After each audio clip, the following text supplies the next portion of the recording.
Hold on. Hey, is that better? It seems like they should be able to hear us. I see it on our end. Oh gosh. Let me see. Sound. Are we there? I love how quickly everybody's like. I know. Right on top of it. Can't hear anything. It's too loud. Can you hear us? Good. Fix. Excellent. I think we should be... No sound, yes sound. Should be good. Could stand to be louder, she says. Okay. Could stand to be louder. Okay. We have left and right ears. We're all good. Everything is good. We're great. I think we figured it out, you guys. Absolutely. Absolutely. Fantastic. We did it. We know what we're doing, sort of, sometimes. All right. Sorry about the momentary technical difficulties. This is why we're late sometimes. I know. Actually, what you guys didn't hear was us bragging about being 5 minutes late. I know. It's like, way to go, us. Yeah. We did it. You also missed a really good, fast hey, brother. Oh, yeah, I don't want to brag or anything, but it was kind of like, hey, brother. No, I think I was on the lower end of your hey, brothers. It's more like, hey, brother. That sounds more like you. Yeah, well, you know. I was going to put it out there. Alrighty. Real quick, let's give a quick shout out to Brianna Moody, Morgan Smith, Catherine Mitchell, who are all new members. Thank you guys so much. In case you guys are wondering what you get as a member perk, we upload lots of cool behind the scenes, like bloops. The bloops, so like all the outtakes. Yeah. Scott edits a lot of them into our show now, so like you see them, but there are plenty more. Plenty that don't make it into the final product. There become like a whole batch of inside jokes. But in case you are curious, that tier is the same tier of $5 patrons over on Patreon as well. It's also how you get the Narwhal Detective emoji next to your name. Yeah. Also, I am super excited because tonight we get to launch a new product. Which will be the prize for whoever wins our quiz. A complete set. Which we are going to do 2 quizzes this week. So last week we did one 50-question quiz, and a lot of people either got left out or got kicked out at some point or didn't make it in the first time. And by the end, it was pretty clear who the winners were. So we decided we're still going to do 50 questions, but we're going to do 2 25-question quizzes. So if you don't get in on the first try, you'll have a second opportunity, and maybe we can maybe we won't have such a distant lead this time. Let's see here. We're getting some lag comments there. Is that something? I don't know. Are we on ultra low latency? Yep, we are. Ultra low. Well, if you are on, if you're getting some lag, you might try and hit the 2 times speed button on the live, just catch you up to the live, because once we start the quiz, you don't want to fall behind, because the answers are speed based. But we understand it's not a perfect system, Kahoot anyway, so there will be a winner, but even if you're not playing, hopefully you can just play along at home and you'll have fun playing along either way. Yeah, the other thing about this week's is that we came up with harder questions. Much harder questions. Last week, I was like, okay, I see. We got some players here. I know. So I hope you really came to play. I apologize because I do think that I did this terrible mistake of underestimating the knowledge. I blame you. You should. You should. I believe it was 90% my fault. So, okay, it looks like we are doing much better now. I'm glad that everything is, I think it looks like we have sound. It seems like we're getting fewer comments about the lag. Yes. So that's all really good stuff. Okay, so can we show them the new thing? I think we can show them the new thing. We're going to show you the prizes up front. We're going to show you the prizes up front. So the winner of both rounds tonight will get a complete set. And then the top 5 will get, or the second through 5th, will get a pick of their choosing. Yes, that is correct. Right. Okay, guys, so without any further ado, let me introduce you to one of the brand new products over at CarlinBrothersCoffee.com. There are 3. First up, boom! We have candles. Candalians! Candles! Let's see. One, broomstick candle, might be my favorite one. It is, I don't know, it smells kind of like wood. Yeah, right? it's got like a here. Let's. I think Look, actually I've got them. I've got them right here. There we go. Boom. So they come in. The artwork on these is just. I'm so happy with it. I want candles. They're really cool. So they're soy candles, 130-hour burn time, 20 ounces. They have 2 wicks. I can show you what they look like inside. Yep, so there you go. And guys, these are available over at CarlinBrothersCoffee.com. Right, we just launched these this morning, so we've been very excited that it was launching on the same day we were doing a quiz. That was really fun. We can show you the next one. Yeah. Are you ready? Boom. It's called Phoenix Fire. This one is a little bit more like wintry, I would say. I would say this is the wintry one. Yeah. I think I would say the Broomstick Handle is fall, Phoenix Fire is winter, and then, third but absolutely not least is going to be... Oh, you made it small. I made it small. Okay, there we go. Boom. Sherbet Lemon. Sherbet Lemon. Do you like our magically themed names? Aren't they fun? Do you get it? Do you get it? Do you get the references? Do you get the artwork? It's so fun. Sherbet Lemon, definitely kind of like the springy summer one. Smells very lemony, as you might have guessed. As you might have guessed. Yeah, so again, those are available over at CarlinBrothersCoffee.com. They're $30 a piece, or you can get all 3 for $75. And these are ready to go. So unlike the shirts that we just launched, which were in pre-order, these are... These are just ready to go. They're ready to go. They're sitting at the warehouse. On the shelf, good to roll. All right, so let's see. Let's look at some chat maybe for a second. Yeah, so guys, the game plan, in case you're wondering, I see a few of you being like, start the quiz already. We're going to go live with the quiz at 6:30, so in 17 minutes from right this moment here. In the meantime, let's go ahead and answer some of the questions, because we did have another installment of Dumbledore's Big Plan this week, and I know that people have been having all sorts of good questions. Order of the Phoenix. All right, so Run with Kings 20 says, is Lovegood's Deathly Hallow necklace the same one Credence had, and do you think Credence knew what the symbol meant? Oh, like the one Grindelwald gives to Credence? Oh, that's interesting. Ooh, I bet that it's the same. I bet it's the same necklace in essence. Like, it's. You don't think it's the same physical? I mean, physically the same is the question, I guess. Right? Yeah. Like, did the one Xenophilius have belong to Grindelwald? Ooh. It would be so interesting, because I feel like Xenophilius to me is the type of person who I imagine would have got it at like a rummage sale, you know? But it's like such a thing that like not every wizard knows about what the Deathly Hallows are, because it's not common knowledge. Which is odd to me that like, you know, the three brothers is such a big tale. Yeah. Like, or even that like Grindelwald puts the sign, like the full symbol on the wall at Durmstrang, and people associate it with him rather than the actual Deathly Hallows themselves. Yeah. That's a good question. I would like to explore that further and see if there's anything, because we do know that Newt's grandchildren end up marrying Luna, so there's no connection from the characters we know. It would be a little weird to Xenophilius, but... Yeah. Okay. A Dear Man says, does it bother you that in Half-Blood Prince, Harry doesn't acknowledge or remember being in Little Hangleton before the graveyard they mentioned, but he says nothing? So they go to Little Hangleton in the memory. That's where... the Gaunts lived. Oh, okay. And Harry has been there because he's been to the graveyard. But like, when he goes to the graveyard, he is in... It's like a very specific place. It's a very specific place, but he also didn't travel there with a tour guide. Right. You know, he was kind of brought there unexpectedly. So I don't immediately think that bothers me, but I would need to go back and do a... I always feel like the graveyard in the movie in particular is like extra dark looking.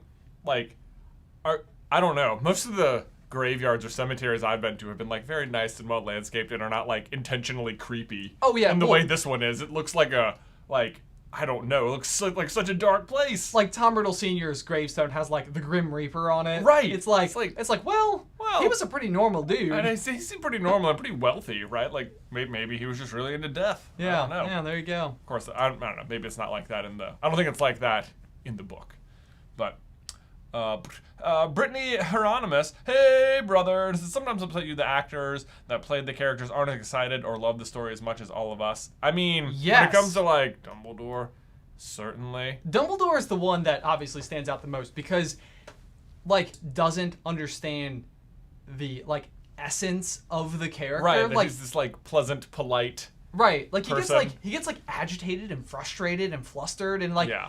Whenever that's happening, I'm like, how was there no one on set that day that was like, that's not how Dumbledore would be acting? I know, like come on. Like, no one corrected him? And maybe it's harder than you think. Maybe. Maybe they liked it. They were like, this is a great take. I bet that's how it often is. You don't want to like correct the person. But, oh wait. It does look like we're having some lag from our end. YouTube's not receiving enough video to maintain smooth streaming. Oh, interesting. Well, this is no good. We don't want you guys getting lag. But I don't know much about what we can do about it from here. I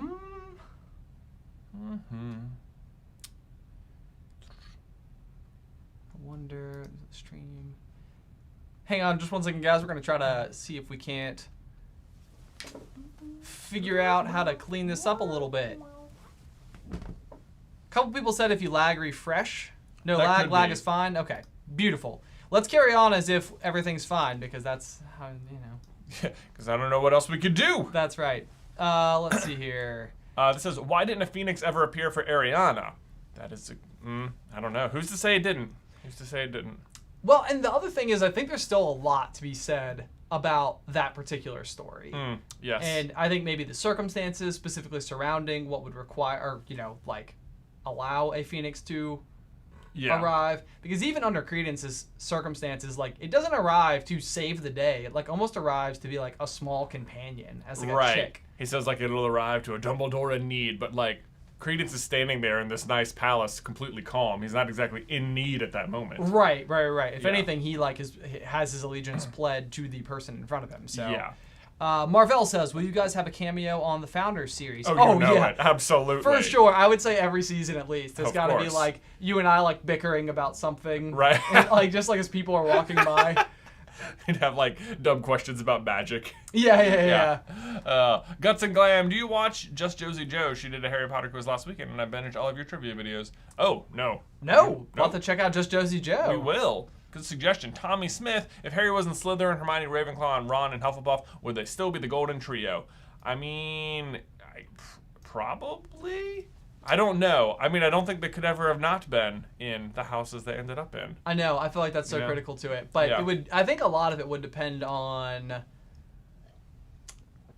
like, class schedules, because they don't always have classes together. The Gryffindors, it would appear, never have class with the Ravenclaws, which I think is weird. Like, they have double herbology with the Hufflepuffs, and they have, like, double care of magical creatures and double potions with the Slytherins, but at no point are they like, yep, it's double transfiguration with the Ravenclaws. It's like, why don't they ever interact with them? I don't understand. It is weird. Maybe it's just hard to write it in. Yeah, let's see. Whatever. So my answer is going to be yes. I think regardless they would have found each other. It was fate. Shinku Miyazaki, hopefully, is a new member. Thank you so much. Maddie DeVue, we've done this before. We did this before. We messed your name up again. We're sorry. Says, my birthday is upcoming Wednesday, and honestly, this Trivia Night live stream is an excellent early birthday present. Hope you all had a great week. Everybody be sure to wish Maddie a happy birthday. Happy birthday, Maddie! Shannon Haskett. Hey, brothers. I know Ben is a Harry times Hermione fan, and I know a lot of people ship Harry and Ginny. But I've always liked the idea of Harry ending up with a Muggle, someone who got to know Harry Potter rather than the boy who lived. Ooh! I do sort of like the idea that, like, it's someone who can't appreciate his fame. Right, he just sort of, like, retreat. Yeah, that's not... on this note, I always like to think that Dudley's offspring is magical. That, like, Dudley Dursley has a magical child.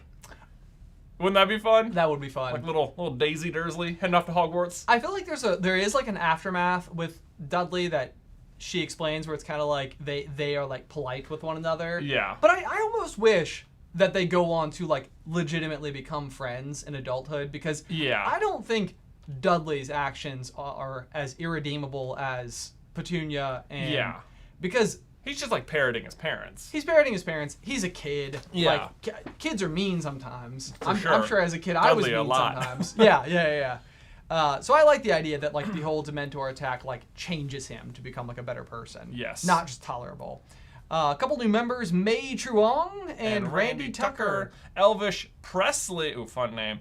I filled an entire notebook with Harry Potter trivia to prepare for this quiz. Also, proud to continue this contrition, Ben for Namor. Oh, well, wait, I'm so glad someone brought it up. And we shall put your notebook to the test. I hope your name in Kahoot is Elvish, so we'll know if you're in the top 5 there. Caleb Dalby, could you please give game code earlier? Last week, my phone loaded for 30 minutes and never let me in, even though there was a space. We should probably give the game code now. Yeah, let's Actually, see here. Well, we need to tell. Hold on. We need to pass it on to Jordan first. Pass it on to Jordan first. Right. All right, let's see here. Hang on 1 second. We're gonna do quiz things for 5 seconds. So we'll do this. Yeah. Wait. I was going to say, wait, it said 73, and it was like, that can't possibly be the case. I'm going to send this over to J-Rod. The music sounds like the waiting screen on the Wii. Oh, I can see that. Wonderfully Weird says, I just got here. Am I in time? Yes! You are in time. We have another 8 minutes before the quiz starts. We are going to give it another 1 minute, and we will give you the code. So get ready. Open your Kahoot app if you have not done so yet. Get ready. The code is coming at you soon. Prepare your phone. And reminder that even if you don't get in the first game, we will have a second game. We're going to have two 25-question quizzes. So even if you don't get in the first, there's an opportunity for you to get in the second game. So best of luck to you. All right. It looks like Jordan has done her thing. Looks like that. Let's give it another minute or so, and we'll answer a couple more questions. Jonathan Gillich says, Formal Friday is in full swing. It is. It is indeed. It is. We got like our game show host. So like I'm trying to get ready, and I have had to wear a tie so few occasions in my life that I'm still at that, like, every time I wear a tie, I have to like open my phone up and like watch the diagram on how to retie a tie. Wow. I know. I haven't done it enough times. I've probably tied a tie successfully 12 times in my life. Okay. It's very few. It just doesn't come up that often. Okay. I think we're ready. Yeah. Okay, let's do it. Are you ready? Code is coming in. Get your phones ready. Open the app. We're going to say it out loud so that we don't encourage bots to join. When you like paste it, they like scan the screen. That happens. So we're going to say it out loud. Are you ready? Click over there. I can't see the whole thing. All right, ready? It is 5, 1, 3, 5, 5, 3, 7. Boom. There you go. Again, it is going to be 5, 1, 3, 5, 5, 3, 7. I think a lot of you got it. The number of players joining is skyrocketing. Going so fast all of a sudden. Here we go. There we go. All okay. Right. Well, you guys are filing in because we've got about just a few more minutes before we'll actually be going. 6 minutes to go. Going full. Doesn't look like any bots are making it in, which is fantastic. Briggs Hagen says, do y'all think Harry would ever return to Hogwarts as teacher headmaster after his ministry career? He showed in the DA he has the chops for it. I like that. Do you know it was like shocking to me that Harry wasn't the eventual Defense Against the Dark Arts teacher. Yes. Like that he broke the curse with Voldemort and then assumed the position himself. Yeah.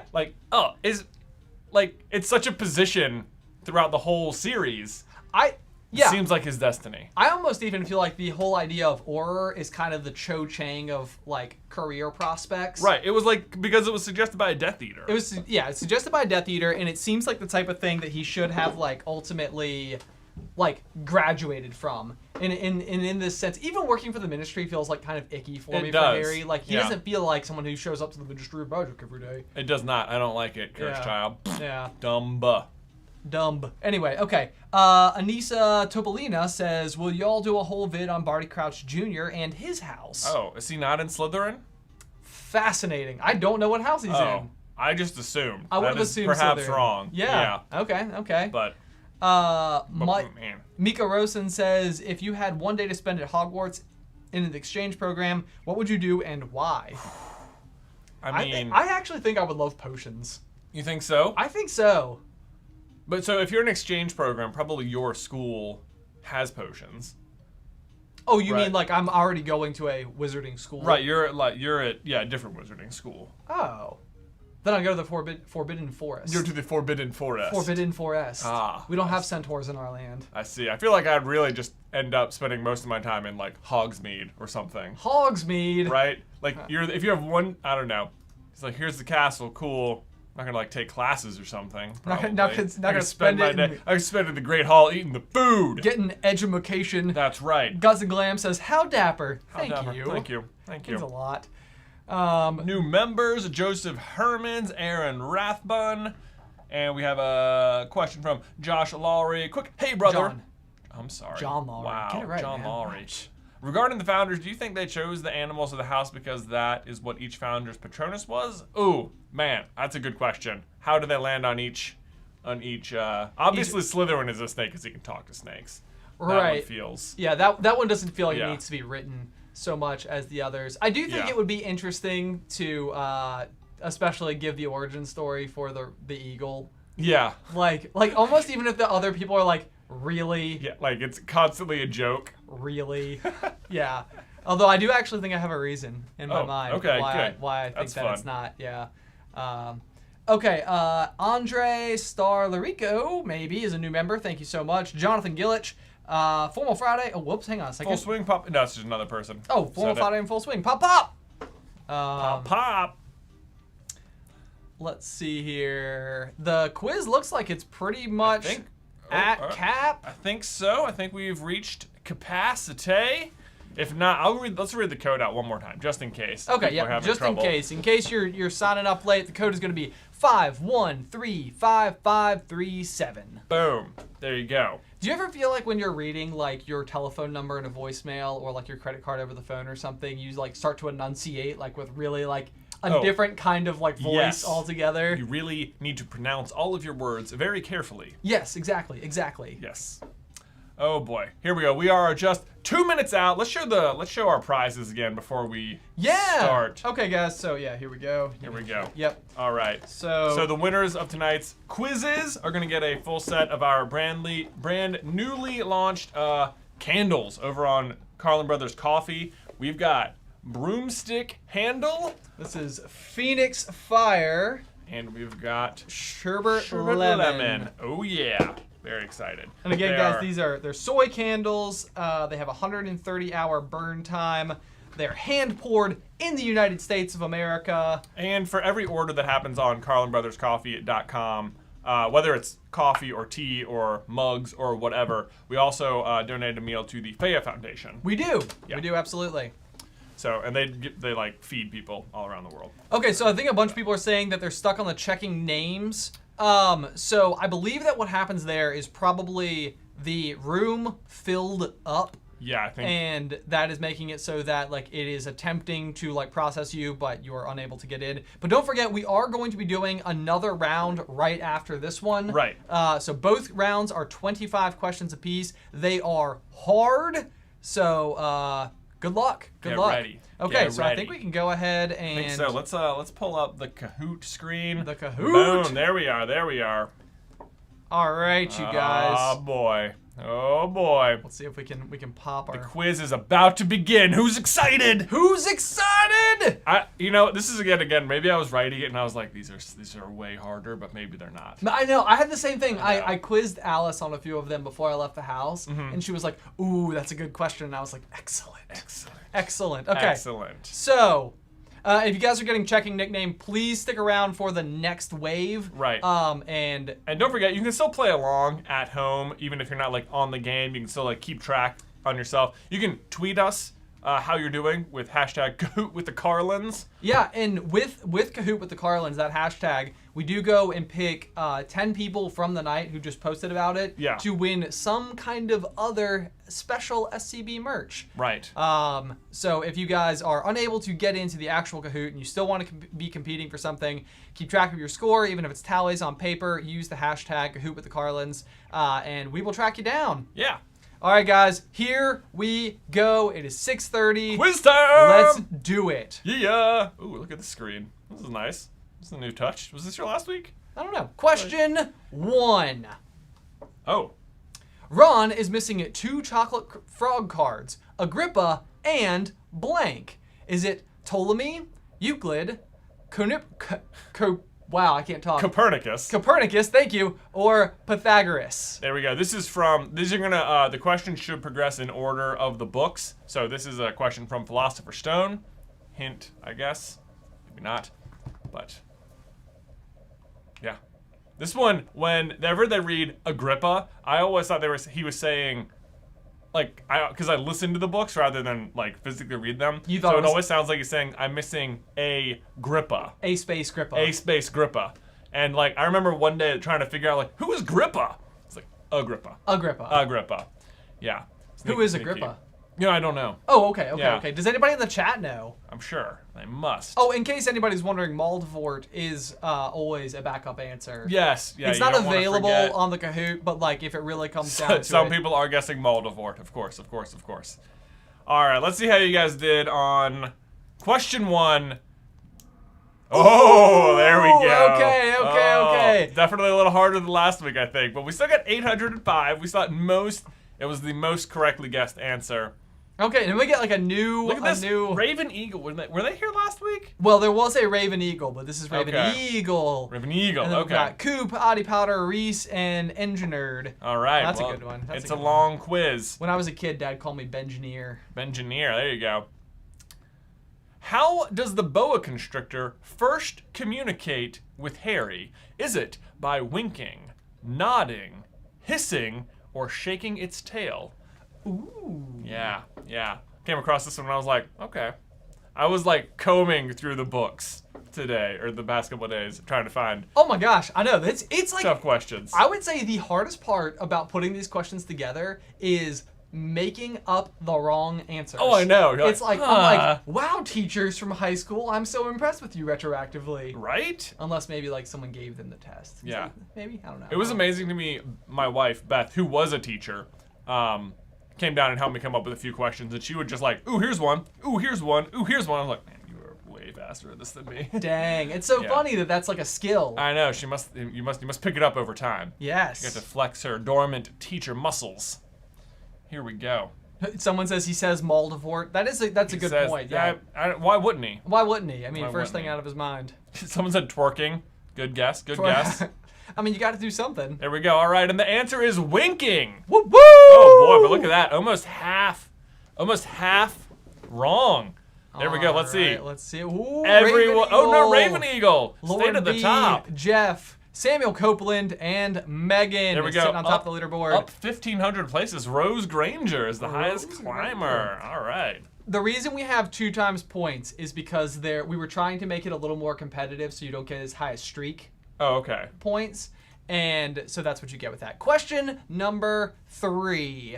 Harry receives a Nimbus 2000 to play Quidditch his first year. What broom does Malfoy have at home? Is it a Comet 260, a Nimbus 2001, Silver Arrow, or a Clean Sweep 7? You came up with this question, and I was like, on our shared document, I was like, wow. There it is.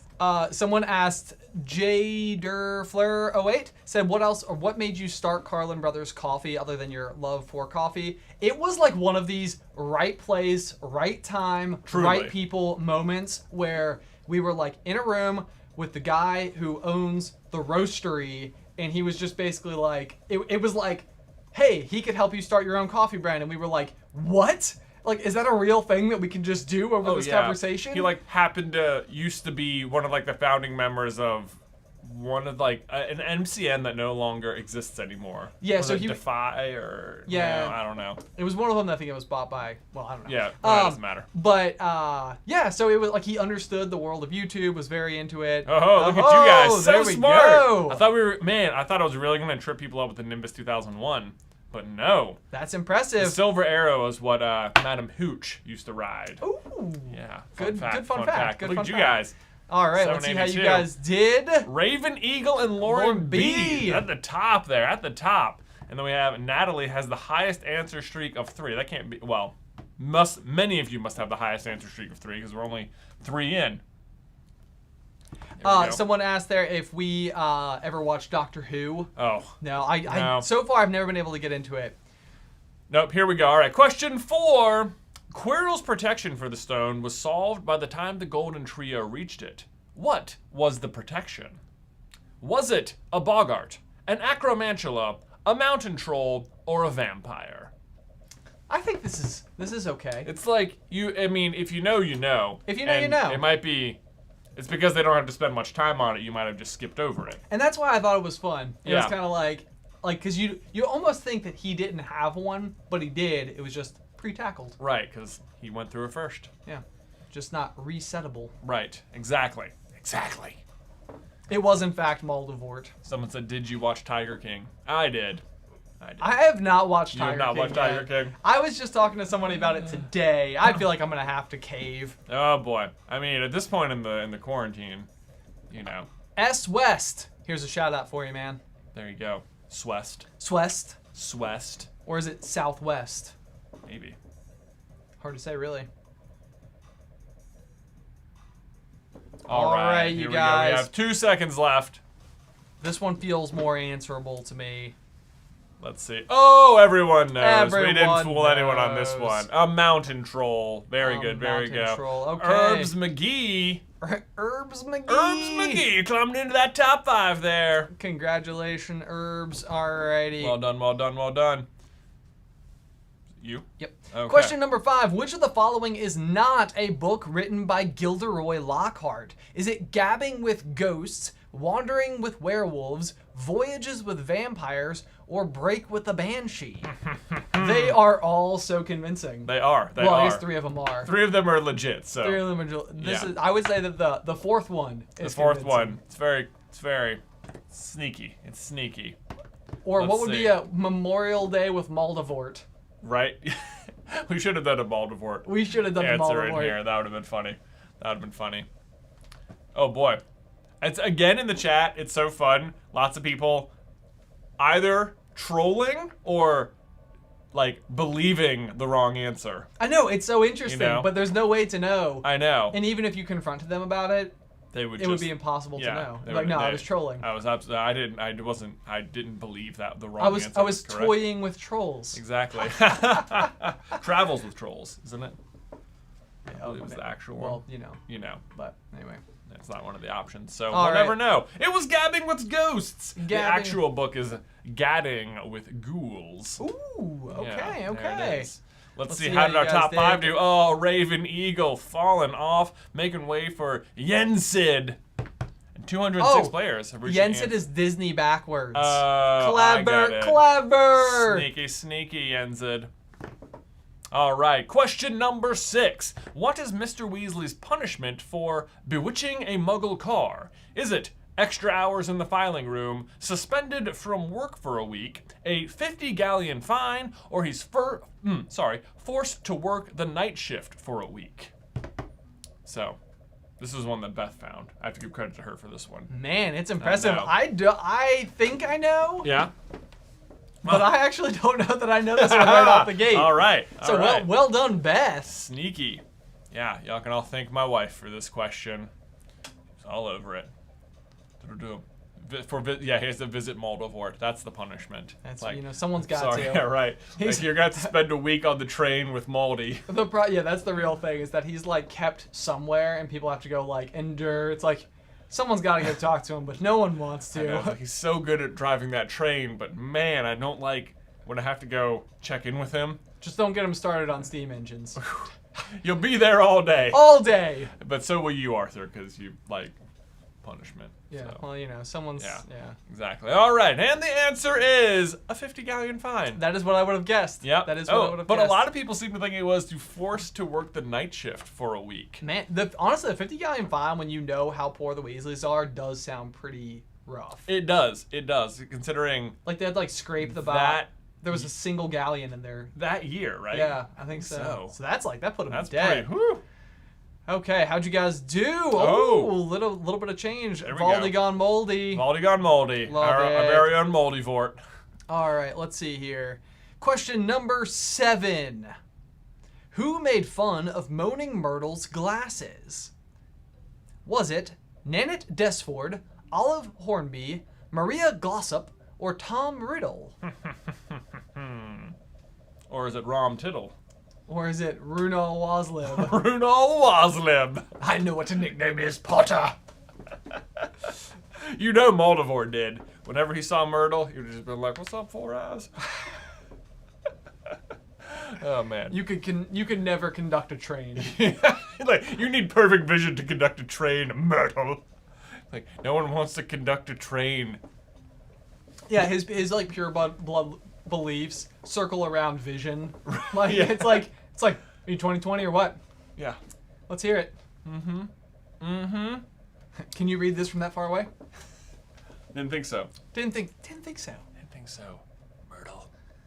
Oh boy. I feel like a lot of people are gonna know this one. I know. Myrtle's such like a beloved character. She is, truly. This is a character I think is done better in the movies.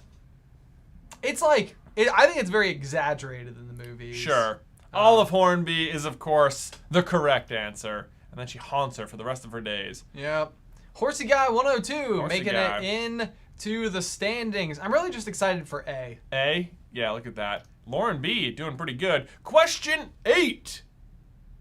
Who is watching over Aunt Marge's dogs? Is it Colonel Paul Tibbets, Colonel Fubster, Colonel Sanders, or Colonel Dowdy? There's an Easter egg in there is a more like an Easter chicken. Am I right? What? Oh boy. What a good one. There we go. Nailed it. The word colonel is one of the worst spelled words in the English language. In the English. 100% agreed. For a significant portion of my life, I don't think that I realized that when I was reading it, I was mentally pronouncing it wrong. Oh, right. You're just saying like clonal. Colonel, yeah. Right. And then it was like, it never like really occurred to me that I was never reading the word colonel. Right. Like you just thought colonel was like a different military rank. Yes. Yeah. Yep, truly what I thought. Yeah. There we go. So this is Colonel Moldavort. Now I want chicken. Don't we all? Beef with big chicken. That's right. We're taking them down. Colonel Fubster. Yes. That's right. Colonel Paul Tibbets, I think, was a historical figure. Did you look up fake colonels? Yes, sure did. Very funny. Very funny. So I'm surprised that that's the one that caught so well. Let's see how we did here. Ooh. Horsey Guy 102 and yeah, moving up into that top 5 spot. Absolutely beautiful. Question number 9. Here we go. Professor Lupin shows Harry and the class a hinky punk. How many legs does a hinky punk have? Is it 3, 2, 6, or 1? This was mine. All right, this was yours. I was like, that's tough. That's tough. So we've moved into Prisoner of Azkaban, if you can't tell, based on the Lupinness. Theo Stahl says 8 for 8 so far. That is super impressive. Again, you guys, don't forget to use the hashtag Kahoot with the Carlins if you guys would like for a chance to win just some assorted SCB merch. Here from HQ. Yeah. It's going to be fun. Hinky punk. They remember. I feel like Lupin has so many lessons. They're like redcaps and hinky punks. Like, they never have another class where they talk about how many different things they learned in like a single year. Oh, right. It always seems like they spend years on like a single subject. Like the flobberworms. Hagrid just does that forever. For far too long. Far too long. Anyway. It doesn't seem very instructive. Also, like, yeah, it seems like they learn a whole bunch of stuff out of school. Indeed. It is. Wow! Whoa! The correct answer is 1. Wow, look at this. Look at this. Our first big stump.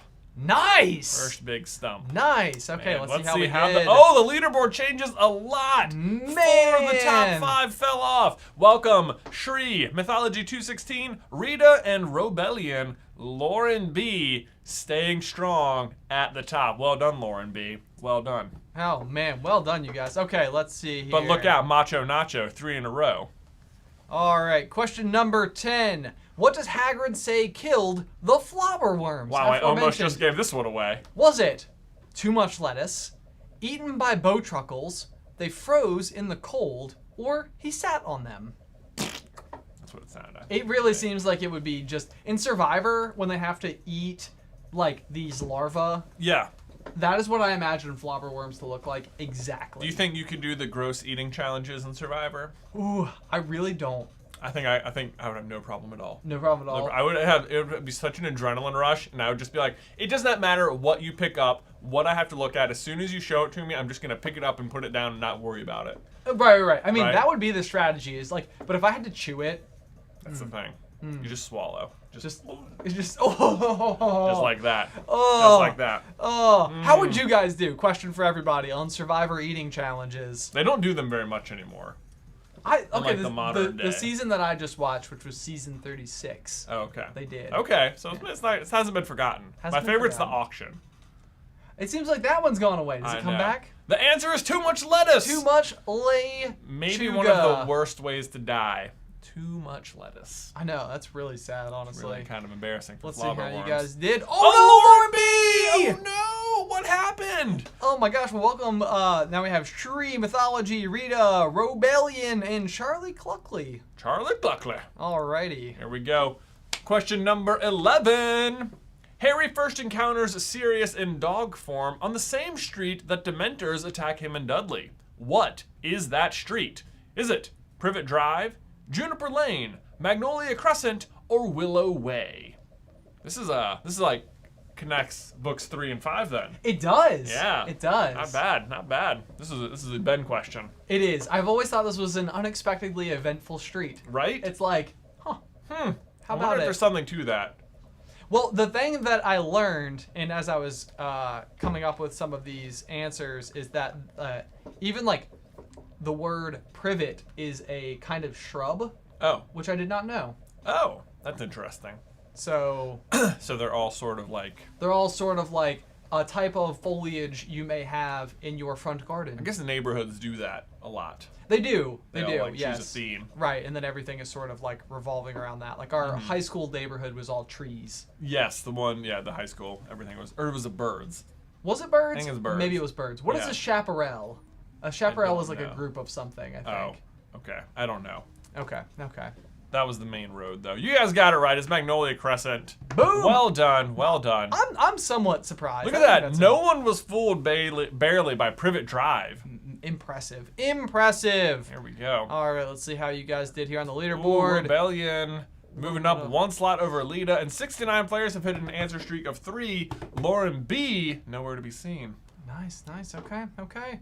All right, let's see. Question number 12 is going to be, at the Quidditch World Cup, Harry buys everyone a pair of Omnioculars. How much do Omnioculars cost? Is it 20 galleons, 7 galleons, 15 galleons, or 10 galleons? Woohoo! I know that when we were making our video about wizard money, and we were like trying to figure out a good conversion rate for galleons to like dollars. Yes. I remember thinking, holy crap, Harry spent so much money. Oh, on the Omnioculars for everybody. Yes. Of course, that would be true of any of these numbers. So that would be true of any of these numbers. I don't think that's a hint. No. I think that's safe. Yeah. Again, it's so funny. You're right. We're seeing answers popping up all over the place. A little bit of everything. Man, this one, if the chat is to be believed, people are all over the place. All over. Man. 15 Moldivorts. Oh, sure. Secret wizard currency. Only good on trains. Only good on trains. Yeah. There it is. 10 galleons is the correct answer, but it was a pretty even spread. Across everything. Otherwise. 7, I thought, is always tripsy with Harry Potter because it could always be 7. Yeah. I'm surprised 15 seems to have been the most commonly incorrect one, though. Let's see how did. Oh, wow. No change at all. At all. We've got a solid top 5 forming here. All right, guys. Let's see it. Question 13. Whose head appears in the Weasley's fireplace just before everyone leaves for the Hogwarts Express in Goblet of Fire? Is it Amos Diggory, Ludo Bagman, Barty Crouch, or Cornelius Fudge? All sort of the big players. We forgot to put an apostrophe S on Weasley's. You're right. Right. Darn it, me. And Hogwarts Express. Wow. Tough stuff. Tough stuffington. Do you think that if it was Moldavort that he'd be wearing his signature train cap? Absolutely. I mean, they're on their way to the Hogwarts Express. It's true. He's like, guys, best day of the year! Holiday! He only get like 4 days a year to drive this train. And man, today is that day. Today is that day. You think? Yeah, I guess Easter. Do they go home for Easter sometimes? It seems like maybe. Because Okay. I think that's where Draco, that's why he's home. Right. During Deathly Hallows. Okay. Well, golly, I had a question. Now it done Oh. slips clean out of my brain. Well, golly. Golly jeepers. All right, let's see. How'd we do, everybody? The answer is, of course, Amos Diggory. Diggory. Well done. Ludo Bagman, though. Solid backup okay, guess for everybody. yeah. It would appear. All right, let's see how we did Ludo on the leaderboard. Bagman. No changes again. My goodness. Oh, poor Lauren B. What I happened? actually sat next to a Lauren B in my pre-count class in high school, so that's who I'm imagining to be Lauren B. To be Lauren B. I believe, wasn't Lauren B a winner on The Bachelor one season? Maybe, think or so. it could be her as Could well. be that, yeah. It's one of the two, though, certainly. Yeah. One of those that's one of the Lauren B's who's playing. Question 14. Who was the caretaker that caught Mr. and Mrs. Weasley out of bed when they were at Hogwarts? Was it Rancorous Carp, Hankerton Humble, Apollyon Pringle, or Og?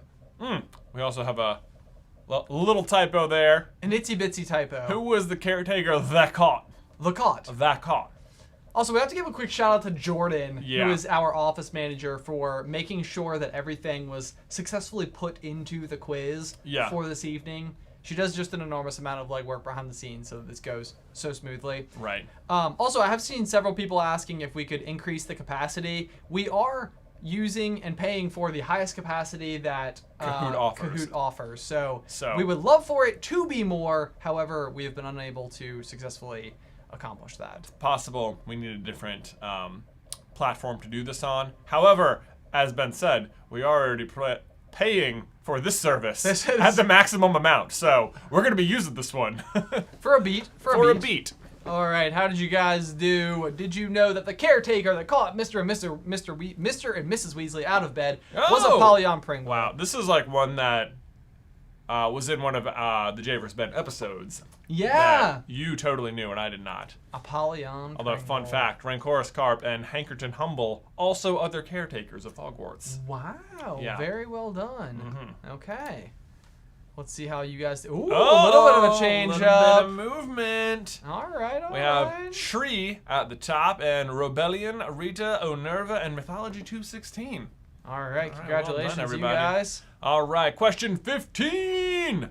What prevents Fleur from reaching her little sister Gabrielle in the second task? Is it Redcaps, Hinky Punks, a Kelpie, or Grindylows? All right, I'm going to have to lose the jacket. I'm getting warm in here. Getting toasty? Getting toasty.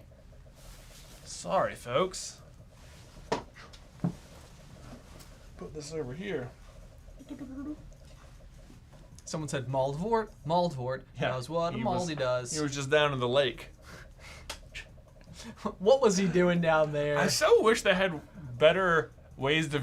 It so bothers me that they can't watch the tasks better. It seems to me like there should have been some type of Hunger Games-esque mechanism that they specifically describe as to how the entire capital is watching. Yes. Yeah, You know, right. Where there's just cameras insects. everywhere. Speaking of the Hunger Games, the new book just came out. It is out? It is out. It arrived at my house today. I wonder if it's on audiobook.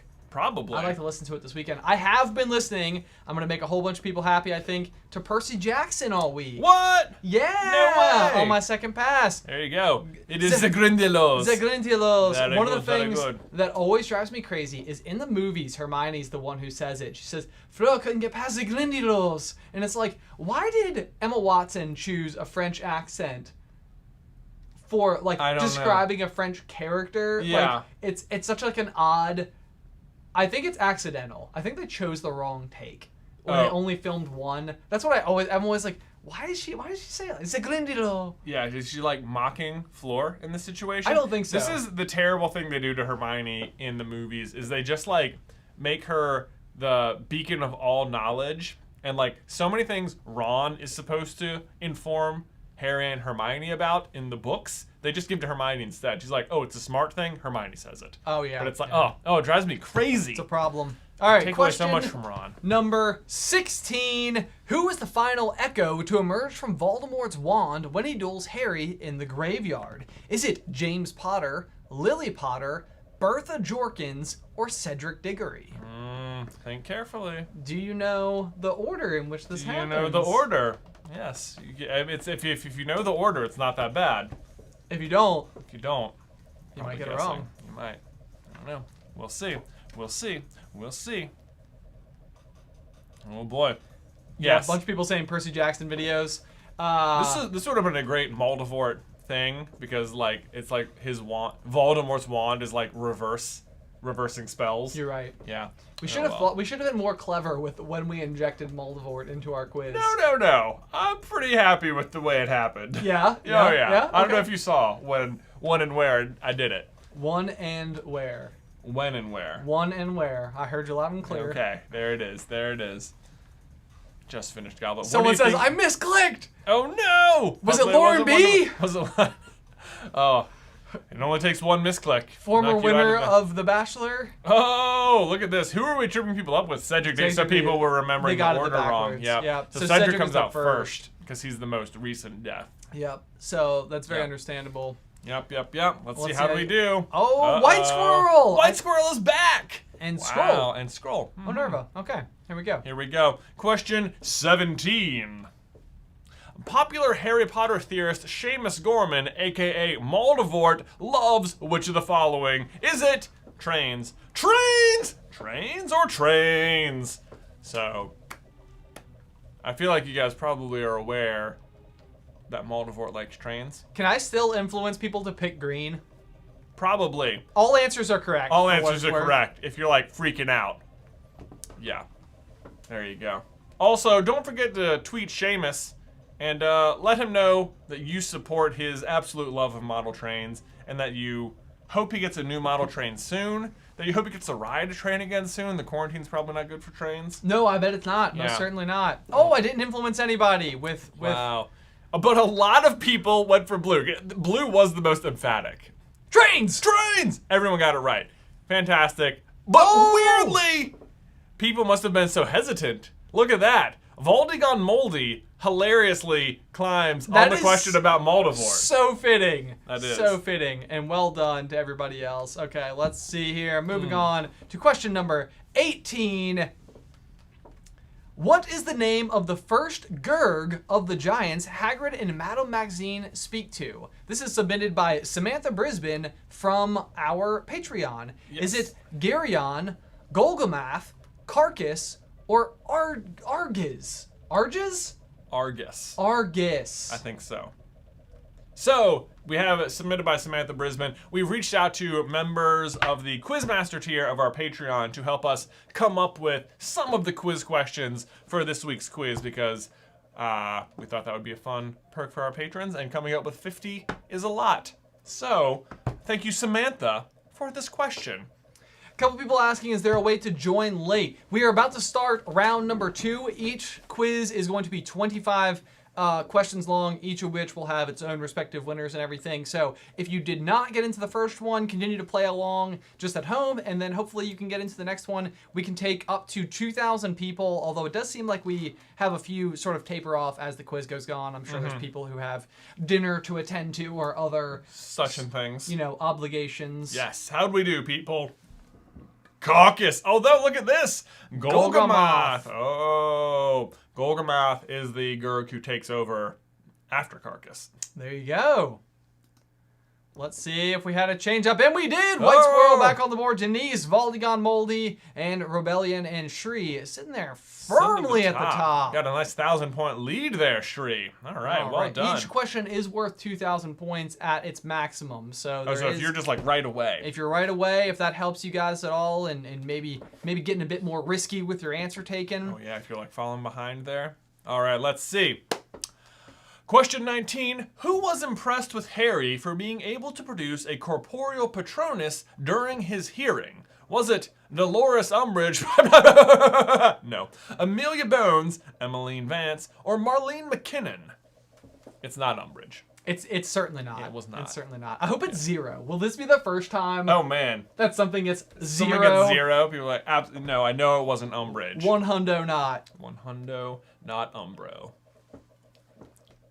Someone asked if there's a way to make it so that if you join the first round, you can't join the second round. There is no way to do that. Yeah, we can't do that. You just have to be ready. He needs to be ready. But we will be sure to give you guys loads and loads and loads of heads up before we make that switch over. We will. Let's see. Look at everybody coming in here. Oh, see, now that we said, will this be the one, people are going to pick Umbridge just to skew it. Just to skew it? But will they? Will they? Will there be less than 10 Umbridges on the answer? Less than 10. Less than 10. I think there's less than 10. Okay, me too. I thought less than 10.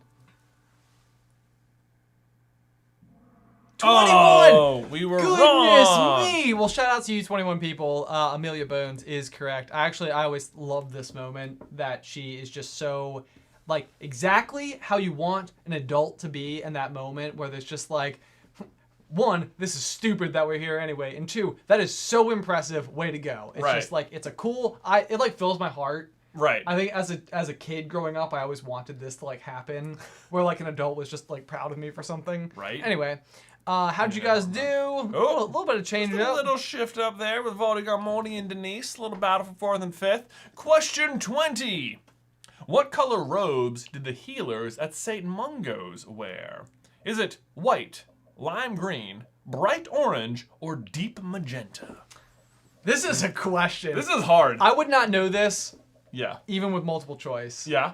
You're like, ooh. I'd be like, nope. Yeah. I came across this one. I was like, just reading through the books today, and I was like, do they really? How about it? Yeah. How about it? Interesting. That might be a little bit of a hint, but we'll see. We'll see. Oh, I just joined. What, why is Ben wearing a suit? I took my jacket off. And, you know, if you're hosting a game show, look the part, you know? I look the part, yeah. Right? Okay, plus it gives me plenty of necktie practice. Exactly, right? Yeah. I mean, you gotta have it's Formal Friday beyond that. Right. Just on its own. I mean, I hope everyone's wearing a suit, right? Are you guys not wearing suits? Are you guys not? This feels awkward. Feels a little, I mean, guys, go put on a suit. Right, like, you guys are the weird ones. You know the rules. All right. Answer is lime green, but oh man, wasn't the top answer. It was deep magenta. That might be smarter. It seems like if you're in a hospital setting and you're healing people, maybe you don't want to affront your patients with harsh colors. Or just pure citrus. Yeah. Oh boy, how'd we do? Oh, knocked 2 people out of that top 5. Welcome Aramis G and Pat D to the top 5. Way to go, you guys. We have not fooled Shri yet. All right, question number 21. What Quidditch team does Cho Chang support? Is it the Touchshill Tornadoes, Moldy Vorts, Holyhead Harpies, or the Foulmouth Falcons? We all know the right answer. I bet, do you think people will choose the wrong answer just to be fun? I think that there's a reasonable possibility. I think so. I think so. Everybody sure does love those moldy vorts. Oh boy. we should have put a trains answer. That's what we should have done. The moldy vorts. Everyone's in on it. All right. Cho Chang, see, you're a Hermione person. I'm a Cherry? You vote for Cho Chang and Harry. Yeah, that's right. To end up together in the end. Maybe not in the end, but just like... Oh, I agree with you completely. Yeah. They should have legitimately... She should be a proper ex-girlfriend. Touchshill Tornadoes is the correct answer. Wow, no one voted for the Multivorts. No one. Surprised. No, yeah, okay. But not no one, but, you know. But, like, I just don't feel like Cho had a chance. Maybe they should have ended up together in the end. I don't know. I always thought it was a little bit interesting that they let Ginny be, like, just a smidgen jealous when Cho wants to show him the diadem on the statue in Deathly Hallows. It's like, you'll be okay, Ginny. Maybe Luna will take him. Yeah. No. I was like, I feel like it could have been, because they expanded the group to like 6 people anyway, sort of. Like, I think it would have been a fun dynamic to have like a 4th member where Cho was just sort of like the 4th member of Harry, Ron, and Hermione. Right. And then you had all these dynamics where like, oh, are you taking her side because she's your girlfriend? Or like, of course you're taking Hermione's side because she's like jealous or whatever. I get it, Stuff like that. Oh, it would have been so much more fun. Cho, one of the most under... I can't. What's the word? Question number 22. What is the village Slughorn is living in when Harry and Dumbledore visit him? Submitted by Charlotte Bates from our Patreon. Is it Little Hangleton, Tinworth, Dufftown, or Budley Babberton? Aha. Well. Where's Slughorn? Someone says, hey, brother, I'm not wearing my suit, but my penguin PJs and a cloth bow tie. That counts for sure. Very that counts formal. For sure. Very formal. Yeah. I'm into it.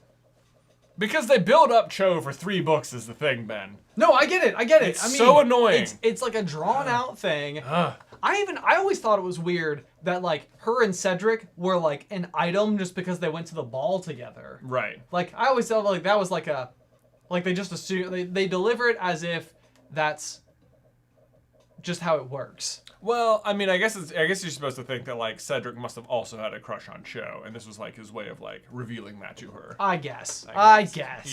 I don't know. I guess that's what Harry was trying to do. Sure. But like they both liked each other. Like how often does that happen? Oh, I know. Yeah, it's like very fortunate. So annoyed. Budley Babberton is the correct answer. You guys were on top of it. Well, no, I mean that was a pretty well split. Yeah, pretty good split. Okay. Let's see here. Did it change anything up? Not Ooh, much. B Slights. Welcome to the top 5. The frequency at which I don't understand somebody's username is basically 97% of the time. Wow. Let's see. Question number 23. What spell does Mr. Weasley suggest to stop the rain in Yaxley's office? This one was submitted by Sri Lakshmi. I think you got it. Got that wrong. Is it Finite Incantatum, Liquidium Desisto, Impervious, or Meteorologix Recanto? This is not easy. It's not easy. It's not easy. Were any of these concocted? One of them is concocted. Okay, I know which one that is. Yeah, okay. Right. Sneaky. Oh. Someone said they're wearing their Spider-Man PJs. You know what? Basically, I'm thinking Formal Friday is either suits or pajamas. Right? Because, like, pajamas are like formal bedwear. They are. You know, it's like you don't have to wear clothes to bed. You sure don't. No, yeah. You can wear anything to bed. You can. You could wear a suit to bed. I mean, some people, Luke has a set of pajamas that are like button up. Which I always feel like, man, if I'm having to button up my pajamas, that seems like an awful lot of work. But I buttoned it up on him because it's adorable. Anyway, the answer, is Meteorologix Recanto. This is one that Wizards Unite uses the spell Meteorologix Recanto all the time. It does. Yeah. The other ones, Impervious and Finita Incantatum, are suggestions by Hermione to Ron. Nice. So White Squirrel takes over the leaderboard from Shri, What? Robellion, B Slights, and Ezra Graham, who is new to the leaderboard. Congratulations, Ezra. Well done. Let's see. Question number 24. Let's see. What do we got here? What is Bellatrix's wand, wood, and core? Is it yew and phoenix feather, hawthorn and unicorn hair, blackthorn and dragon heartstring, or walnut and dragon heartstring? Wowzers. Do you know this off the top of your head? I do. You do? I do. Okay. Yeah. I think I could have actually answered Unyielding. This one. Unyielding. I know that one. I think that I could have answered this one. No multiple choice. No multiple choice. Wow. No MC. Impressive. Wow. Wow. You know, what we could do in like 3 years is take our own quizzes. Oh, gosh. No multiple choice. Oh, no. Do you think you'd forget? Yes, some of these are hard. They're very hard. I'm incredibly impressed with everybody. I know. Oh, boy. Here we go. Seamus of Voldemort, lover of trains. Absolutely. He sure does love trains, Seamus. If I know one thing about him, it's that he likes trains. More than almost anything. Certainly more than Toy Story. Definitely more than Toy Story. All right. That's not even, yeah. How'd we do? What? Look at that. This is our biggest miss of the day so far. It is. Walnut and dragon heartstring. Yes. Unyielding. Blackthorn is the one that Ron steals from the Snatchers. Yes. And that Harry is using for a while. And then Hawthorne and Unicorn Hair is Draco's wand. And you and Phoenix Feather is Voldemort's wand. Baldies. Very nicely did. Let's see if we got anybody here. Ooh, Beast Light's back on there. Jen! Out of nowhere. What up, Jen? Welcome to the top 5. This is our final question. Question number 25. Who is not a prisoner at Malfoy Manor? Is it Luna Lovegood, Dean Thomas, Ollivander, or Seamus Finnegan? Final question. How will people do? I would say this is easy. I would say it's fairly easy for the final question. For the final question. But doesn't matter. We've had the leaderboard change on easy questions before. We have. I mean, the interesting thing about an easy question is it gives more people the opportunity to get it right faster. Right. So I could see almost easy questions causing a little bit of a change. You're right, because everyone, if you're at the leader, you have to make sure you are just as fast as everyone else. Right. Yeah. So who is our leader right now? Shri? Is that it? No, I don't think it is Shri. Oh, you're right. I think that it's White Squirrel. White Squirrel, who was so near the top all of last week as well. All of last week. I know. It's very impressive. Damn. Way to go, White Squirrel. Shout out to new member Jordan Mix. What up, Jordan? Seamus Gorman. Yes. Oh, we should have put that as the answer. We should have. Seamus Gorman. We should have. Might have been a little bit better. Well, I think I'm getting some messages from our own Jordan here. Da-da-da-da. Oh, you guys got it. It's Boom. Seamus Finnegan. How'd you guys do? Here comes the podium for everybody. Beast Lights. Third place. How do we do? Shri in second. And our winner. Could it be the squirreliest? White Squirrel! Congratulations, White Squirrel. And our runners-up, Jen and Ezra. Wow.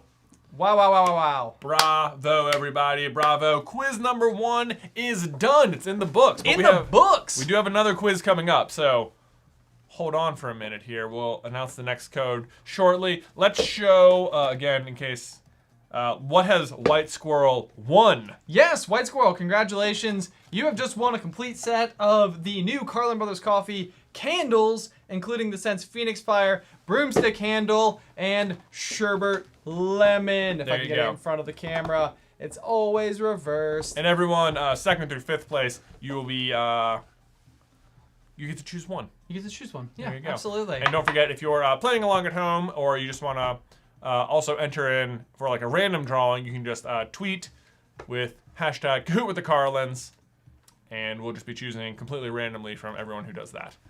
And they will get a piece of random SCB merch. There you go. Okay. There we go. You keep talking while I try to queue up round number 2. Maybe scooch over to the yeah. chat. Hang on one segundo. And boom. Bada boom. All right, let's see. Someone says some new questions. Legend Hunter 79 says it might. I've never understood why Voldemort needed the prophecy in Order of the Phoenix. So the first time he only heard some of the prophecy, and he acted on that information, and obviously that turned out very poorly for him. So he knows that Harry is an important person for him to kill, but he doesn't know necessarily why Harry survived, and he wants to make sure he actually kills him the next time.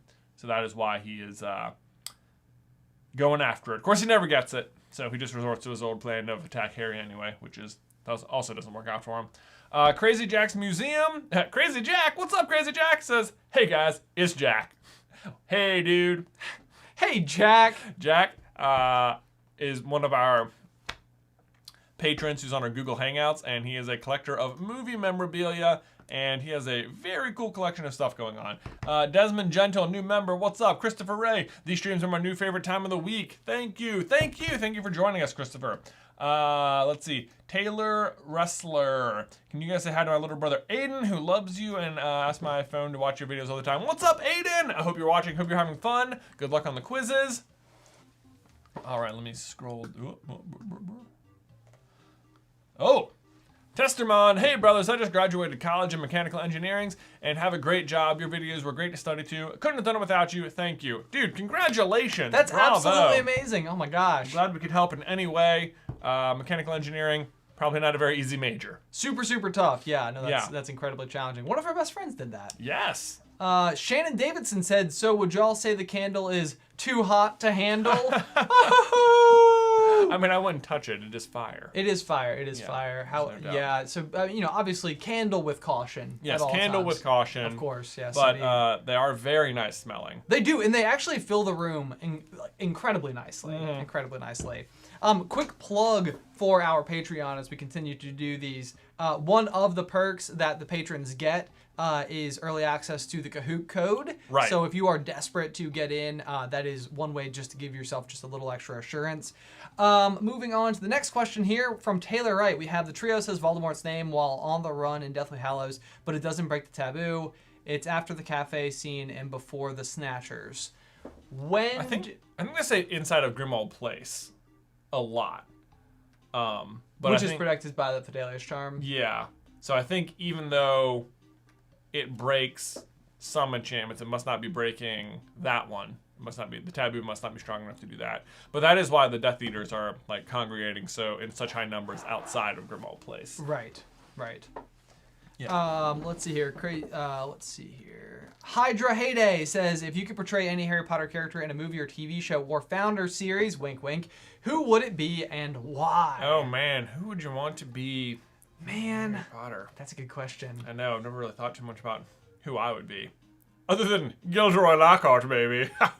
You would be a great Gilderoy Lockhart. I'm all over it. It's pretty obvious. I would be Sirius Black. You'd be serious? Yeah, okay. I'd be serious. Could you see it? I'll grow my hair out. Yeah. Whatever. Totally. I could have like a wolf-like bark, what would your best wolf-like bark be like? Ha ha ha! Ha ha ha! That's how I imagine it to be. I think you'd be like a barking laugh. Barking laugh. That's right. what I mean. Yeah, barking laugh. That was pretty good. Thank you. Very, like deep and booming. Booming. Yes. Okay, guys. I'm going to go ahead and give you, now that we've got the code, we're getting ready for round 2. If you guys would like to get prepared for Kahoot quiz round 2 on this evening, the new code pin is going to be 1910882. Again, that is 1910882. Boom, and you guys are flying in. All of a sudden the numbers are in. Round 2 is almost underway. What time do we want to start that at? Let's see here. We'll give it like 3 or 4 minutes. We'll answer a couple more questions. All right, that sounds good. Austin Nebbia, no question, just love your stuff as an audiobook narrator and a proud Hufflepuff. Just wanted to say thanks for all your positivity. Oh, awesome. Ever want a narrator for stuff, please let me know. That's Scott, who owns the channel NerdSync that is under the SCB umbrella. He has people do narrations for him a lot. Yeah. And I was like, we could do that because we do like book text very frequently. We do. And might give it just a little extra polished edge. Right, if we had some good like Dumbledore impersonators. Yeah, how good is your Dumbledore voice? Because we use him a lot. We do. Although mine's pretty solid. Yep. Shout out to Anna Maria Padilla, who's a new member, as well as Zach Smith. David Gia says, hey brothers, huge fan of your theory of videos. The GOAT one is probably my fave. What? No way. I was so excited about that one. Been rewatching a lot of your Harry Potter trivia videos. Wanted to stay sane during the quarantine. Feel like I identify with Jay's Mind Palace recall, but I'm definitely Team Ben. Your Mind Palace recall is so infuriating to me. Well, I like it. It's unacceptable. I know you like it. It's just like it's a skill that I just do not possess. Oh, I'm sorry. And it's anyway, it's okay. It's Fee says maybe the necklace started as Grindelwald's symbol sign of the allegiance, like Voldemort's dark marks. That's more than one. We just see it first in Fantastic Beasts. Certainly possible. I mean, it would surprise me if the one Xenophilius has is the one Grindelwald had. It would seem shocking that there was some scenario where he would end up with it. Yeah. Edwina, hey brother, when did Grindelwald adopt the Deathly Hallows as a symbol like Crumb says? It doesn't seem like that's the case in the movies so far. Well, I don't know if that's true, because he's already got the pendant with him, and he gives it to Credence. My interpretation has always been that Crumb is misinformed about it being Grindelwald's mark. That Grindelwald is making the mark of the Deathly Hallows, but because he makes it, people think it's his mark. But sure. I think Crumb is just misinformed. Okay. That's my take. I think that's reasonable enough. Let's see here. We've got one. Kevin Houseman says, have either of you ever thought about how Seamus joined the DA and no one had snitch written on their face? I mean, as soon as the girl said it, something appeared. Oh, so like when somebody told Seamus about the DA, should that have triggered it? I feel like there's a difference. Like I almost like the idea that Hermione's charm or curse or jinx. What was the term? I think it's a jinx. A jinx was so good that it could actually discern whether or not you have like tattled. Right. Like there's a difference between. Like if you're inviting versus telling. Yes. Yeah. Yeah. I like that. Okay. Okay, guys. Well, we are looking pretty good here. I think we're maxed out on the next quiz. Kahoot is full. Yep, I think it is. You're right. Full. Okay. We're at 1,900 players for round 2. Are you ready? Round 2. We're gonna go here. All right, here we go. All right, quiz guys. number 2 is about to be underway. It is the Get foot. ready. Question number 1. What is the second chapter of Philosopher's Stone titled? Right away. Is it The Boa Constrictor, The Vanishing Glass, Dudley's Mistake, or The Boy Who Lived? I asked Beth this earlier, and she had no idea. And that's a tough question. It's tricky. These are always ones that honestly do mess with me a lot whenever we get them during our quizzes. It's like, oh man. Yes. It's like you have to pull it out of thin air. I know, like the chapter titles, they're pretty tricky. But as it's only the second chapter in the whole series, I feel like it's pretty gettable. Chances are, if you're here, you've read it like 50 times. Right, you've read it a bunch, but how close attention are you paying? We will find out in 17 seconds. Oh boy. I'll be curious to see if we get a fresh batch of leaders I know. On the old leaderboard. What? I mean, so the last 2 quizzes, well, White Squirrel won the last one, and I think it was in the top 5 last week. So White Squirrel, a real champion of champions. Let's see, how do people do? The correct answer is, of course, the Vanishing Glass. Well done, well done, well done. You did it, you did it, you did it. You knew. Alrighty. Oh, there we go. So the first one, look, someone's name is Colonel Sanders. That's hilarious. I wonder if that's in response to the last quiz. Dazed, Alarn, the Jake Man, Ryder, Christian, and Colonel Sanders. Big chicken. All right. Question number 2. Which house is Mandy Brocklehurst sorted into? Is it Gryffindor, Hufflepuff, Ravenclaw, or Slytherin? Oh boy. It would have been cool if those names would have matched the color of the house. It would have. That's confusing too. Yeah. Whoops. Yeah. It occurs to me I've also said them out of order. I just knew what the 4 answers were, so I was just sort of saying them. Oh, but, interesting. I wonder if there was anything off. Hopefully not. Hopefully not. This is an annoying one. It's just as Harry's first year being sorted, it's just like a random student who you never hear from again. So this is just someone who is sorted in Harry's first year. Harry's class, yes. It is interesting that they would include anybody in Harry's sorting year that doesn't go on to be like a significant ongoing member. I know. Well, like I think like we call Harry, Ron, and Hermione the Golden Trio, but I think like their whole class is like the Golden Generation or something. Oh, Golden Gen? Yeah, something like that. I've always wondered, did we start calling them the Golden Trio, or was that something that was referred to prior to? I think that's prior. Okay. I don't think that's an us original. We don't get to take credit for that. No. Let's see how we did. Mandy Brocklehurst. Oh, big miss. I think people were definitely torn between Hufflepuff and Ravenclaw, probably because everyone sorted into Gryffindor, you do know. Sure. And everyone mostly sorted into Slytherin, you do know. But yeah, Mandy Brocklehurst. Ravenclaw. Ravenclaw. How about it? Okay, guys. How we do? How did we do?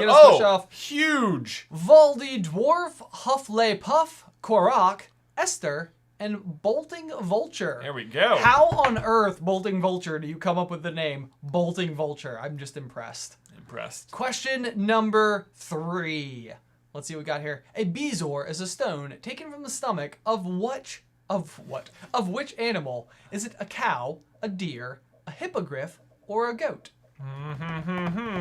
Also, I'm gonna have to go take my jacket off as well. So you man the booth real quick. I will man the booth. I tell you, it's hot in this room. Hot in this room. And we don't even have the candles lit. Am I right? Man, I don't think candles make a room that much hotter. But in this confined space, maybe adding fire to the equation would do just that. Let's see. I feel like this one's pretty gettable. But we'll find out. We'll find out soon enough. Soon enough. What do we got? 20 seconds left. Someone says a Grindylow. A lot of Moldivorts out there. It's always possible that Moldivort's in the equation. You never know. Never underestimate the power of Moldivort. Right? This is I have a fun fact about Bezoars after the answer is revealed. After it's revealed, how did you guys do? Is it a 100% everyone knew it? Just about? Pretty much. Everyone knows it's a goat. These are actually real. They are real. They are real. We have held one before. We have before. held a Bezoar before. They will not cure you from poison, but they are stones taken from the stomach of a goat. Yeah, I think it's actually like fiber that like congeals in there. Even grosser. It is, yeah. Okay, well done. We've got a couple new names on here. Oh, Raven Eagle is back. Raven Eagle. We got Mini Maddie. We got Snitzfox. Snitzfox. One of my faves. Here we go. Question 4. How many ways are there to commit a foul in Quidditch? Are there 720, 750, 700, or 600? Ooh. Sneaky, sneaky. Sneaky, sneaky. This is one where all of them were committed in a single game, which to me is more a situation where that game is responsible for defining them. Do you remember in high school when we invented the sport of Venice? Yes! Which was like volleyball tennis? Yes! Because I feel like this is very similar where it's like as we were playing, it was like, we probably need a rule for that. Right. You know, it's like this has become like too much of like a beatable thing. That, right. Like, it needs to not be okay. Too abusable. Right. Right. Gotta have a single bounce after that spike so that you have a chance to return. Yeah. You could double bounce. You could double bounce. The ball could double bounce. Yeah. Yeah. Because it was real easy to spike the ball in Venice because, you're taller than a tennis. A tennis net. It's volleyball meets tennis. Volleyball meets tennis. Doubles. Yeah. It was so fun. It was so fun. I'd play some Venice.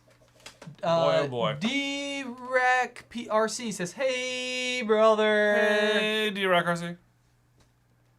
All right, how'd we do? Oh! Everyone thought it was 720. The answer is a mere 700. This is one of those where I think I said it earlier, like the 7 in Harry Potter could always be 7. Always tricky. Always tricky. How'd we do? Do we knock? Oh! Only Korok stands tall atop the leaderboard with Ethan Derrick, David Ray, me, and Voldion Moldy. Beautiful. Question number 5. What spell makes Harry's legs jerk around at dueling club? Is it Rictum Sempra, Tarantalegra, Appendage Locomotor, or Torrentium? There you go. You know, some of these are tricky. I know, these are these spell names. I know, it's like, when we, I don't want to say anything. Oh, you know what? You don't want to give anything away? I don't want to give anything away. You're about to give something away? I almost had a thought. Sometimes I get so amped up that I'm like ready to say something. I know. You don't want to give it away though. You gotta wait, man. 30 seconds. Let's see. Somewhat trains. Sure.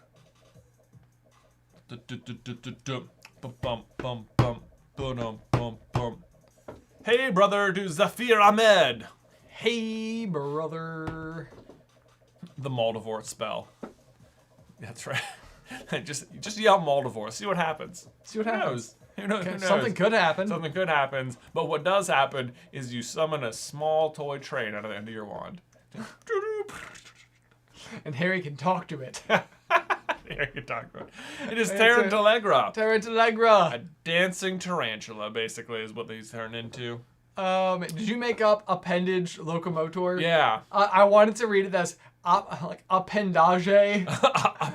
I was like, I need to read it in the Harry Potter tone of voice. Oh! Korok! Look at that. David Ray, Ethan Derrick, me, Voldigon Moldy, and I like chicken. Oh, you like chicken? Nicely done. All right, question number 6. Moving right along here. A basilisk is hatched from a chicken's egg beneath what creature? Is it a cat, a rooster, a boa constrictor, or a toad? Sneaky, sneaky. It's weird. It is. No matter what the answer is, it feels like it's weirdly easy to make a basilisk. Unexpectedly. Unexpectedly. Yeah. Like, for how dangerous they are and that they can live for such a long period of time and, like, murder just by looking at you. Yeah. Like, it's almost shocking there aren't more of them, like, as a nuisance problem. And people, like, in order to adapt to the infestation of them, have to wear, like, non-glasses all the time. I guess the problem is most people can't control them, right? Like, unless you can talk to the snake. seems like maybe you shouldn't go about making this thing that could then kill you. Oh, for sure. I mean, but that doesn't mean someone wouldn't do it. That's true. That's true. It does seem. This feels like the sort of thing even Muggles might accident upon. Accident upon. Yeah, like, whoops. Didn't mean to do that. Oh, boy. All right. Let's see. How'd we do? It's a toad. You guys got it. Although a lot of people said rooster. But the call of the rooster is actually fatal to the basilisk. There you go. Which might be how you were fueled. Oh, do we have a note from J-Rod? Yes, who I think she wants us to be over here instead. Oh, okay. We're over there. We're over there instead. Okay. Hi. Okay. She looked like a toad. Oh, wow. Big change up on the leaderboard there. Me moves into first place, vaulting on Moldy, Asrolta, Anthon, and David Ray. There we go. Hey, well Barnell, done. new member, and EAJ Kuber says, or Kuber maybe? Hey, brother from Norway. No, I'm not a Ridgeback. Ah. Oh, thank you for clarifying. Good. I was worried for a second. might have been a Question dragon. number 7. What year did nearly headless Nick die?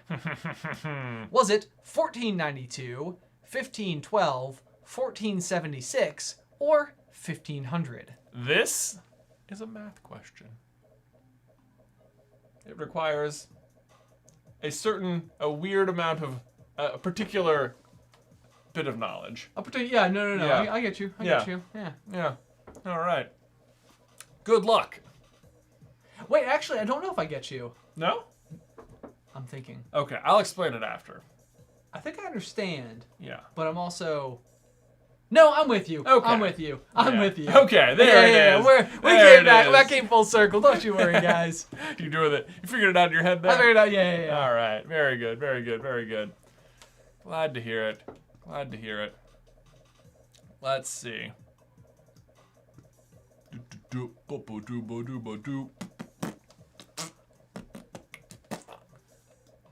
3 seconds left on the clock. How did everybody do? Answers still coming in. Goodness me. Man. How did you guys do? And the correct answer is 1492. Columbus sailed the ocean blue. That's right. I guess he would have. Maybe he knew him. That'd be an interesting question. Did he know Columbus? Anyway, probably not. The way you have to know this is that Harry, Ron, and Hermione attend nearly Headless Nick's 500th Death Day party. Right. So you And need to know the year the chamber takes place. Right. 500, and then Right. be able to do mental math. Exactly. So it's 1992 minus 500. Valdigon Moldy takes over the leaderboard. Asralta in second. David Ray, Jay and Osh? Jandosh? Jendosh and Cinch. Cinch. There you go. It's a cinch. Alrighty. All right, Question number 8. Number 8. Gilderoy Lockhart writes with a quill from what animal? Is it a turkey, a peacock, a raven, or an eagle? I love it. I know, right? I love classic Gilderoy. We had to have several Gilderoy questions. We Of do. course. Yes. Of course. One of the funnest characters. Yeah, that'd be a fun character to play. Although, gosh, I don't know. He's done so perfect already. I know it would be hard to like outdo Could you do it? The other problem is know. we don't have even remotely an okayish British accent. No, yeah. But if So- there was like a straight up just like American parody, I could do it. I could do that Lockhart. I would do it. If anyone's casting, hit me up. Probably not. I think a Harry Potter musical I think there's a sequel to a Harry Potter musical, and I'm pretty sure they have a Lockhart character in Oh, that. do they? Yes. Outstanding. Though I haven't seen it. But or is it is it a quill from Voldemort? There we go. From Voldemort himself. That's right. Plumage. It's a peacock, It's a of course. peacock, It is the indeed. most extra quill out there. Jen, welcome back to the top 5. Hey, Jen. There we go. Jen's working on 2 candles now. Wowzers. Okay, question number 9. While staying at the Leaky Cauldron in Prisoner, Harry had to show restraint over purchasing all of the following except a Firebolt racing broom, fabulous wet start no heat fireworks, perfect moving model of the galaxy, or a pack of solid gold gobstones. Ho-ho. Harry had a lot of time at Diagon Alley. He did. It seems to me that he had such a fun time that year that I'm not sure why he doesn't just be like, hey, Dursleys, I'm a piece. I'm a piece. I can afford to stay in my own hotel. Right. I can just stay at the Leaky Cauldron all summer and eat free Sundays. So glad I came back here. I'll meet up with the Weasleys. Like, honestly, I really don't know why he doesn't do that. It is a little surprising. Like, I mean... maybe it's the type of thing like where because of the circumstances there was like special authorization for him to do it, and that's like what allowed it to begin with. But I don't know. I mean, I guess 4th year he goes to the Quidditch World Cup, but he's still at the Dursleys for a while. Right.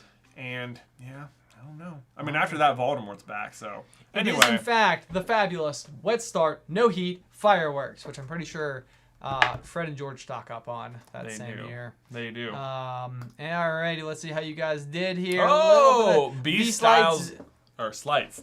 V2. V2. Is that V2 like a slightly difficult rock climbing climb, like a V2? A version 2? A version maybe? 2? I don't know. All right. They're back in the top 5 though. It's interesting that we have certain people who are like recurring members. Like we have people who are really good at this. All right, question 10. What does Fred refer to as Scabbers' finest hours when Ron believes him dead? Is it that he bit Goyle once, he ate Percy's homework, left a spider on Ron's pillow, or that he almost caught a gnome? All of these seem very perfectly reasonable. Very perfectly, yeah. Yeah. Totally acceptable. Totally acceptable. Finest hour moments coming from Fred. Fred, who's apparently the alpha twin. He is the alpha twin. I've only recently learned. Yeah, it's kind of remarkable, actually. Yeah. Like, once you know, you know. Once you know, it pops out at you a lot. Also, guys, don't forget that we have all the 3 new candles available over at carlinbrotherscoffee.com. Yeah. You can get all 3 for $75, or each one individually is $30. They make a really great gift for Father's Day. Oh, they sure do. What father doesn't love a great candle? Or you know what's also maybe a better Father's Day gift is a new mug. We also launched these mugs today as well. They are from Corksicle. They are travel mugs. Yeah. That has a different one as well. I like that wood grain. The wood grain. Kind of got the like the etched in Carlin Brothers Coffee logo there. How'd you guys do? He bit Goyle once. I am very impressed. I also thought for sure that Percy would come in second. Which he did. I left a spider on Ron's pillow. There we go. Okay. Nicely did. How'd you guys do here on the leaderboard? Oh! I like chicken. I like chicken. Big chicken. Big chicken. All right. Question number 11.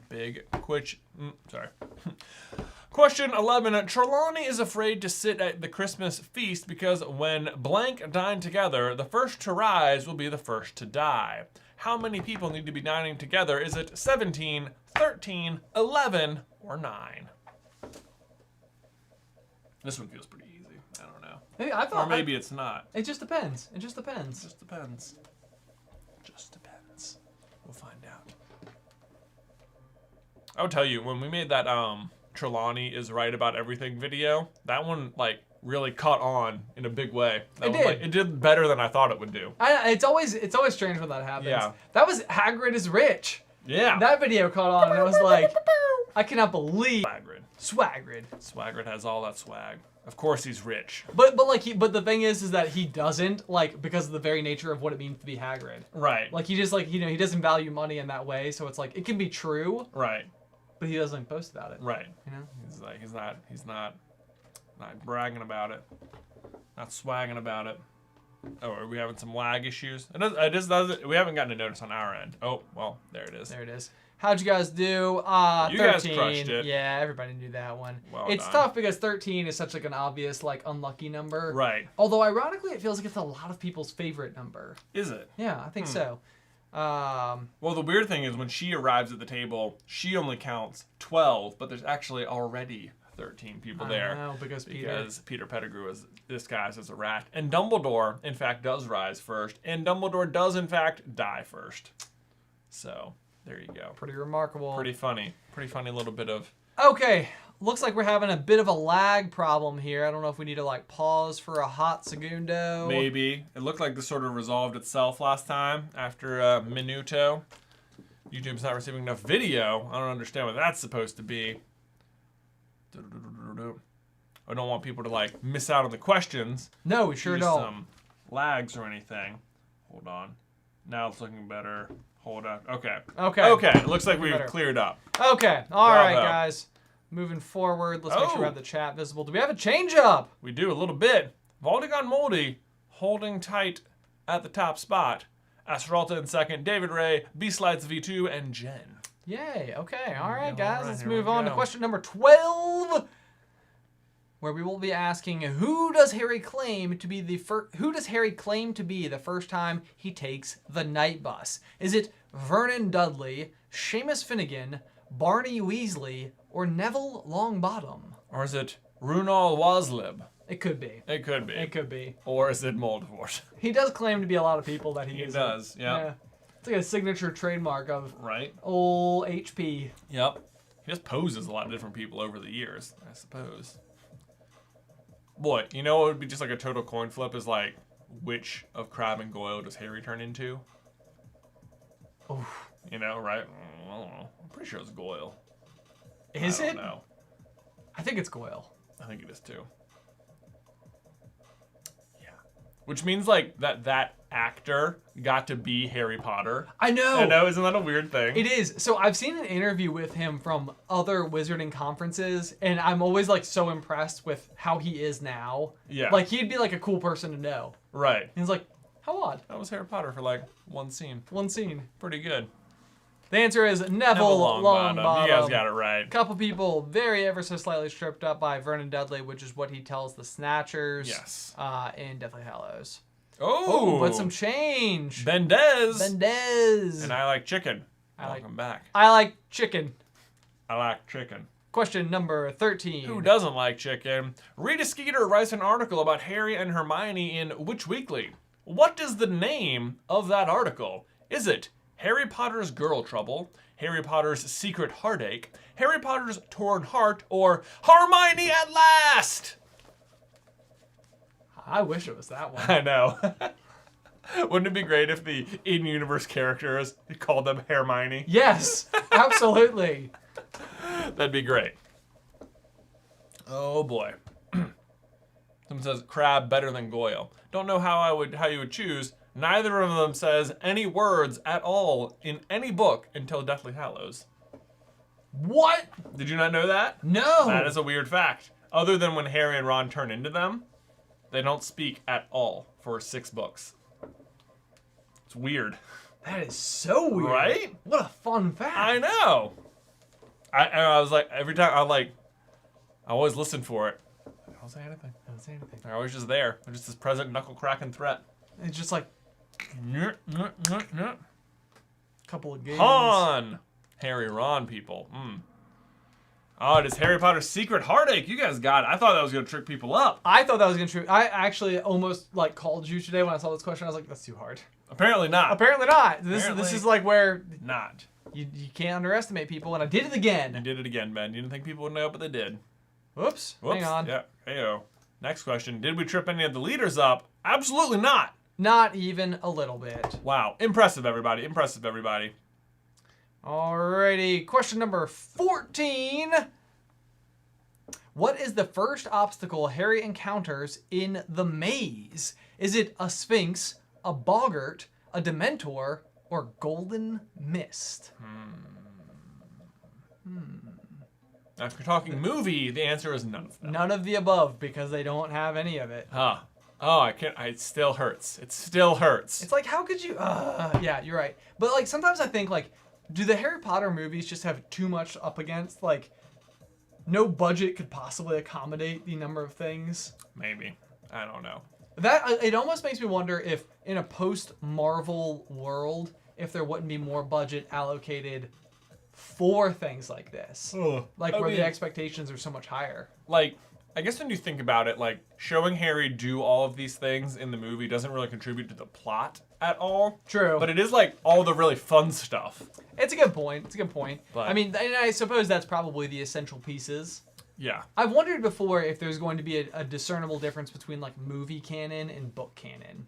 If the Fantastic Beasts movies exist in movie canon. Okay, so the tricky part about this was that it is a boggart, but it appears as a Dementor. There you go. But the Dementor is not what tripped people up. I would say that the Golden Mist, which is potentially what I would have said, because Harry gets all flipped upside down instead of that Golden Mist. How did everybody do? Oh, we had someone fall off. All right. We have who? Welcome J and Ausch? Or Jan Dausch? Or J and Ausch. Could be a variety of things. I don't know. Question 15. What is the first thing Voldemort says after returning in the graveyard? Is it, robe me, I have returned, your arm, Wormtail, or hello, Harry Potter? Hello, Harry Potter. Seems like something he would say. It does. Yeah. It does. Did you know that today I won a contest to power watch all of the Harry Potter movies back to back to back to back to back, and I have to like live tweet, live story it, the whole occasion? It is going to be one long day. There's 10 movies, BT dubs. BT dubs. Because I'm pretty sure, I did know this because you already texted me about it, but you have to watch the Fantastic Beasts movie too. I do. Yeah. So you're going to end the day on Crimes of Grindelwald, it sounds like. That is so upsetting. It is. I might have to watch it first, Maybe, just to get it out of the way. Right. I'm going to watch it in chronological order. There you go. You're going to miss this big chunk. Hasn't been filled in yet. Someone says, I am Voldemort. Those were his real... Wouldn't it be great if you just like stumbled through like, I am Voldemort. Robe me. Robe me is correct. This was a question in a quiz once, and I couldn't resist it because I could not believe that was the first thing he said. That's what he says. So, like, Robe me. He's just standing there in his straight-up nudie pants. Voldenudes. Don't even want to think about it. Don't even think about it. Nobody spend even a second longer on that thought. Absolutely not. Let's see how you guys did. You guys all got it. No change whatsoever. No problem. Moving on to question number 16. Question 16. Which educational decree forbids students from reading the Quibbler? Is it 24, 25, 26, or 27? Ooh. These are hard. These are hard. This goes beyond plot, and this is like basic storable data information in your brain skull. Yeah, like which number it is doesn't really matter. It's just that it's in effect, but it matters right now because you have to answer the question, and one of them is right. Someone says, please bring back These Socks Are Amazing. These socks are amazing! Did it right now. There you go. Yeah. You're welcome. You're welcome. Yeah. Someone says 23. Sure. 23. The magic number of Voldemort. The maximum number of trains you can have on one single engine. Is that right? No, that it's doesn't not. sound right. That sounds very low. Very low. Yeah. Very low. Locomotion, or what are trains? They can pull so much weight. They can! I guess that's the point. That's what they're famous for. Yeah, right. Okay. Anyway, the answer is 27, and I am impressed. When you guys got that. 717 people, too. When in doubt, go 7. Go 7. Go 7. Right? Whatever the most 70 answer is, go 7. Good job, everybody. Someone says, Misclick was right last time. Oh, no. I feel that pain. But did that hurt the leader? Oh, it did! Oh! Wow. Oh, but they're still there. They're still just down to 5. Wowzers. All right, but Look Pixity and Denise C climbing all the way up. Look at this. In the top 3 right now are separated by no more than, what, like 400 points? That's very close. That's pretty crazy. Also, guys, don't forget that the winner of this will win a complete set of our new Carlin Brothers Coffee candles, which are available over at carlinbrotherscoffee.com. Yeah, even if you don't win, you can just straight up purchase them. You can. Which we have a deal going. They are $30 for a single candle, but you can get all 3, or any 3 in total, for $75. Yes, that's correct. There you go. Absolutely. All right, question number 17. What were Miss Weasley's brothers' names? This question was submitted by patron Dame Miller. Fabian and Gideon, Forrest and Gump, Frederick and George, or Franklin and Gambit?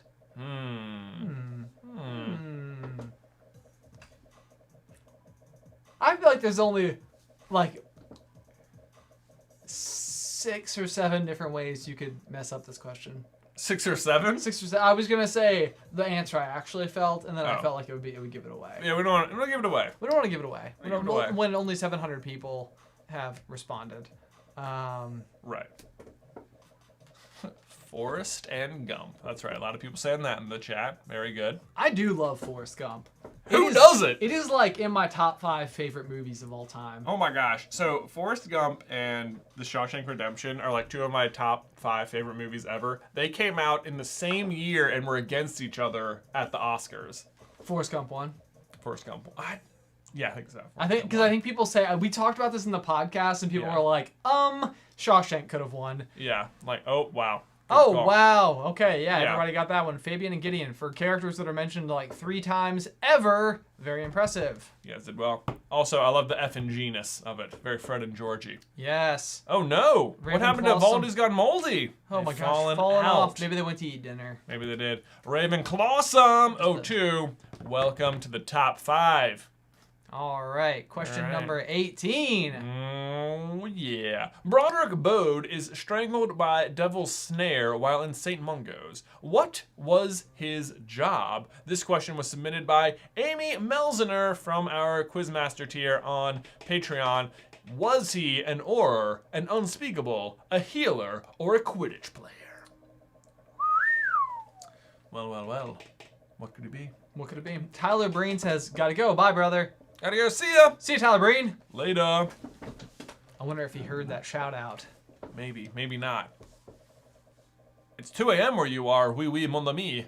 Well, that is late. But thanks for tuning in. From France? What time is it where you are? Oh, always a good question. Always a good question. Chat, what time is it where you are? What is the most AM anyone is? Oh, gosh.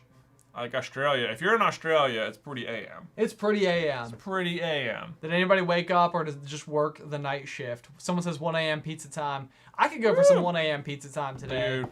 Got some 2 a.m.s.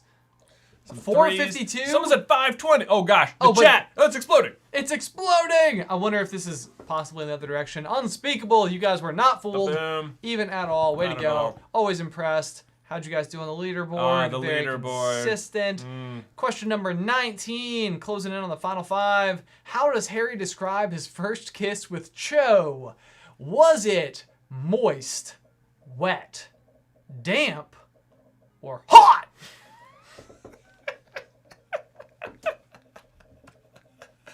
Oh, goodness. Oh, goodness.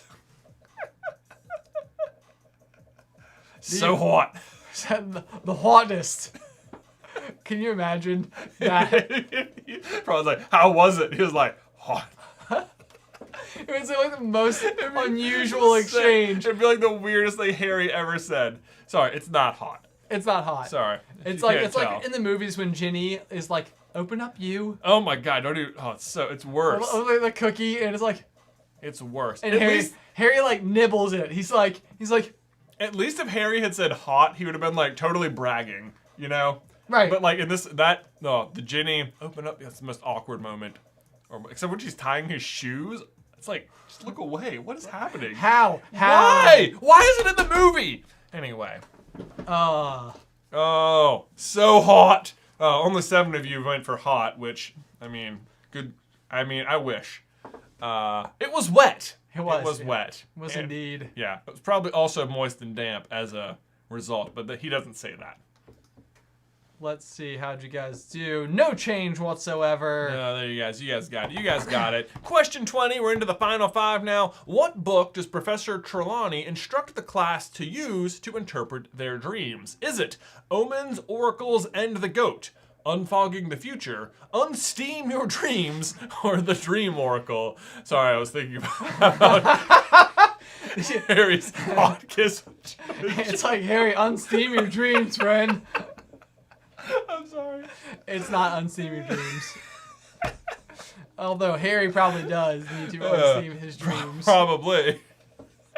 Oh boy. Oh man. We've gone clean off the rails. We've gone a little off the rails. Moldavort would be very unhappy with us. Not even remotely pleased. He's like, you gotta keep trains on rails. It's like rule number 1. You had the one job to do. The one job. Stay on the rails. Wow. Someone says Moldavort is hot. No doubt about that. No doubt about that. Oh, okay. Here we go. Recovering. It's unfortunate that this question came right after the Cho question. No, it's not unfortunate. No, maybe it's better. It's highly fortunate. Did you guys get it right? It was, in fact. Oh, no. It's the Dream Oracle. Yeah. This may have been confusing because Unfogging the Future, I believe, is the textbook they are required to have. It is. Yeah. Yep. So, how about that? Yeah. Surprised. Not enough people seem to have chosen Unsteam Your Dreams. Let's see. I was pretty happy when I came up with that. Unsteam Your Dreams. But, you know. How'd our leaderboard do? Oh! Big Pixity up into the lead! Followed by Beast Lights V2, Denise C, Jackson, and Riddles. There is someone right now who is frantically paging through their book, being like, what? No. What? No. What? No. What? Ah, there it is. Oh, there it is. Darn. Question number 21. In the Pensy flashback, what is the name of the woman riding horses with Tom Riddle Sr.? Senior? She's Spanish? Is it Cecilia, Sarah, Dot, or Celeste? This is just straight up hard. It is straight up hard. This is one of the questions I asked Alice today, and she was very impressed. Mm. Also, I like the idea of Tom Riddle being at like Senor Frogs, or like some type of Mexican restaurant. Not just some Mexican restaurant at like a really trashy Myrtle Beach. Yeah. There you go. Right. Yeah. Moldavort with a mustache. Oh goodness. Oh goodness. How are we doing here? Oh man, people are all over the place in the chat. All over the place. Answer that question later. From EAG Kuber. Everything is part of the Pixar theory. I know, right? Thinking about it is making me teary. Answer is Cecilia. You guys are impressive getting that one right. Sarah, completely out of nowhere. Celeste just sounded like Cecilia. And Dot is one of the people who lives in the town and who's at the bar discussing the Riddle's murder. Very, very clever. Yes. Okay, let's see how we guys did. How we do? Oh! And Jorlas and Horlas and Holraz. And Holraz? Yes. And Holraz. Hey, Jay and Dausch is back in the top 5. Clogging their way back in. Clogging clean back into the lead. Pixity holding strong. Very at well number done. 1. Question 22. Who does Harry take to Slughorn's party? Is it Luna Lovegood, Ginny Weasley, Hermione Granger, or Cho Hotlips Chang? Oh man! I made it. It's a good throwback. It's a good throwback. That is a good one. Oh boy. This is a good one to incorporate a fun joke because I feel like it's very obvious. Like who the answer is? Who the answer is? Yeah. Right. Hot lips. Hot lips. Hot. I feel like we're giving Cho Chang is getting a lot of attention in this quiz. Well, apparently you like Cho Chang. Well, Cho Chang got screwed in the books. Okay, she got so underrepresented. Not fair. But let's see. I feel like we're gonna get a very, very high correct answer on this one. Very high. I hope we have at least 17 who chose Cho Hot Lips Chang. Oh, 17? That's what I'm voting for. Okay. I'm voting for 17 people said 20! Oh, very close, very close, but remarkably well done, you guys. There you go. It is, of course, Luna Lovegood as friends. I'd love to go with you to the party as friends. I'd love to go to the party with you as friends. Nice, Luna. Thanks. I think it's you. Oh, question 23. Which wizard's family tree has Runcorn recently investigated? Is it Reg Cattermole, Arthur Weasley, Dirk Cresswell, or Pious Thickness?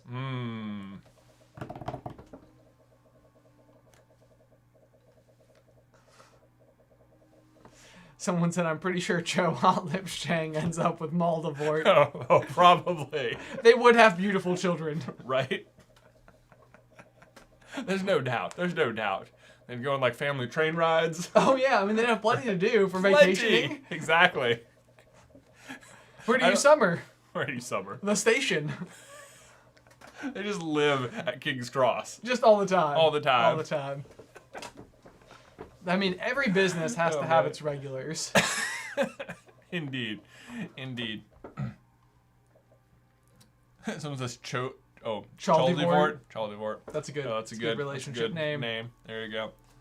What if Cho ended up as a Death Eater? Boy, that would have been a twist. That would have been. Given the whole. How'd you guys do? Oh, look at this. Looks like we tripped people up. We did. Reg Cattermole is who Ron turns into when they infiltrate the Ministry. Dirk Cresswell is who Runcorn has recently had investigated. Harry is posing as Runcorn. All right. Sneaky. There we go. Let's see how this affected the leaderboard, if at all. Oh, minimal. Just Jared sneaking into that top 5 spot. Didn't we just make a Jared joke in a video recently? Maybe. Jared. I know Edward is the one we keep throwing under the bus of the podcast. Maybe it's Edward. All right. Question 24. On Potter Watch, Fred, or George, doesn't want to be called Rodent. What do they want to be called? Is it River, Royal, Ruckus, or Rapier? This is one where, indeed, if you're listening, they're like, is that George or is it Fred? And they're like, I'm pretty sure it's Fred. And you're like, well, where's George? Why don't they both talk? Why don't they both talk? Yeah, only one does.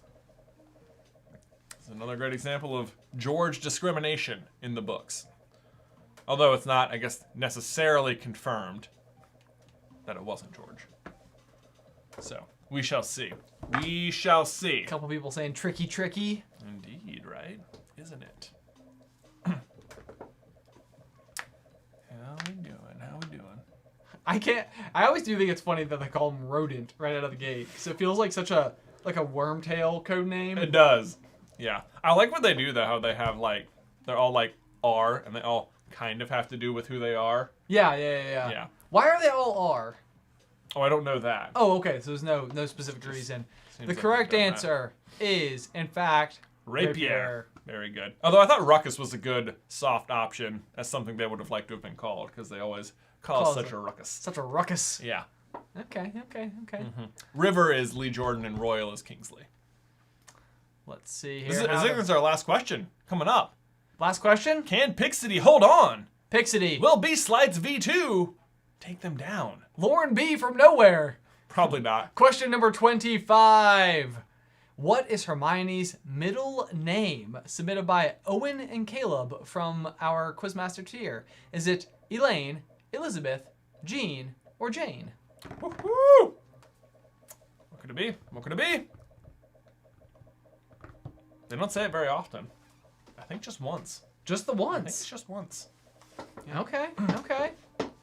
Yep. Although, we'll see. All over the place in the chat here. Someone says Jean Maldivort, Malda Jean. Yeah. Someone says Hot Lips. Hermione Hot Lips Granger. Hermione Devort. Don't take it from Cho. No, I'm not taking it from Cho. Poor Cho. Of course. Let's see. All right, Will. Someone said rolling. That would be on the nose. That would be a little on the nose. Like, boop. So Will Pixity have held on for that number 1 slot. Let's see. How'd you guys do? Oh, yeah, you guys got it. It's Hermione, Jean. Jean Granger. Very well done. Very well done. And now for the results. Let's see it. Who's going to be number 3? Denise C. Well done, Denise. And B-Slides V2. And number 1, none other than Pixity! Held on. Well done, everybody. Well done. Runners up, number 4, Jared. Number 5. Ooh, look, there was a switch at the number 5 spot. And Horlez, I believe is one of the hard went away. Went away. I like how it spells Kahoot. Kahoot. Kahoot. Right. Which one would you like the best? I mean, I guess the who. The who? Yeah, because the gold. It's like the middle of the word, though. Yeah, but that's like the winner. So. Okay. I would want to collect all 3. You want all 3? You So, want to aim for 3rd? I would stand at the finish line and be like, okay. Right now. And now. Sneak in. Now I can spell it. Okay, let's see here if we can go back to our full cam. There we are. There we are. Well, congratulations to Pixity. You have won a full set of our newly launched Carlin Brothers candles over on carlinbrotherscoffee.com. We've got sherbet lemon. We've got Phoenix fire, and we have broomstick handle. This one's my personal favorite. If you need to know, like, oh, I only want to get one, I would go broomstick handle. That's just me. However, if you do get all three, you get a discount because they're $30 each. But if you get 3 candles, it's $75. So there you go. Pretty solid. Works out really well. And again, it's at carlinbrotherscoffee.com if you guys want to check into those. Let's see if we can't catch up on some super chats here. Let's see. Hannah Whitmer says, I just want to thank you guys for the extra live stream during the pandemic. Yesterday was my birthday, and it's great to have the trivia night as something fun since I can't see my friends. Oh my gosh, Hannah, well, happy belated birthday. Happy birthday. Thank you so much for tuning in. We have so much enjoyed doing these I know. streams. It's been a fun thing for us to do too. A real hoot and a half. Yeah. Caleb Dalby says, does it bother you the time that passes between Voldemort's attack on the Potter house and the time of Hagrid's rendezvous? What happened during that 24 hours? Oh, I know. What is Hagrid doing with Harry for like a whole day? Taking him to get ice cream. Hopefully. Is quite frankly what I imagine. Like, going and doing a very Hagrid thing to do, which would be like going and spoiling them. Yeah. It's like Alice's mom, like when she has the dog, she'll like go and like pick up like a fast food burger or something like for the dog, right? As like a special treat. So during the course of that day, is that when Peter and Sirius would have had their duel? Must have been. Must have been. Yeah.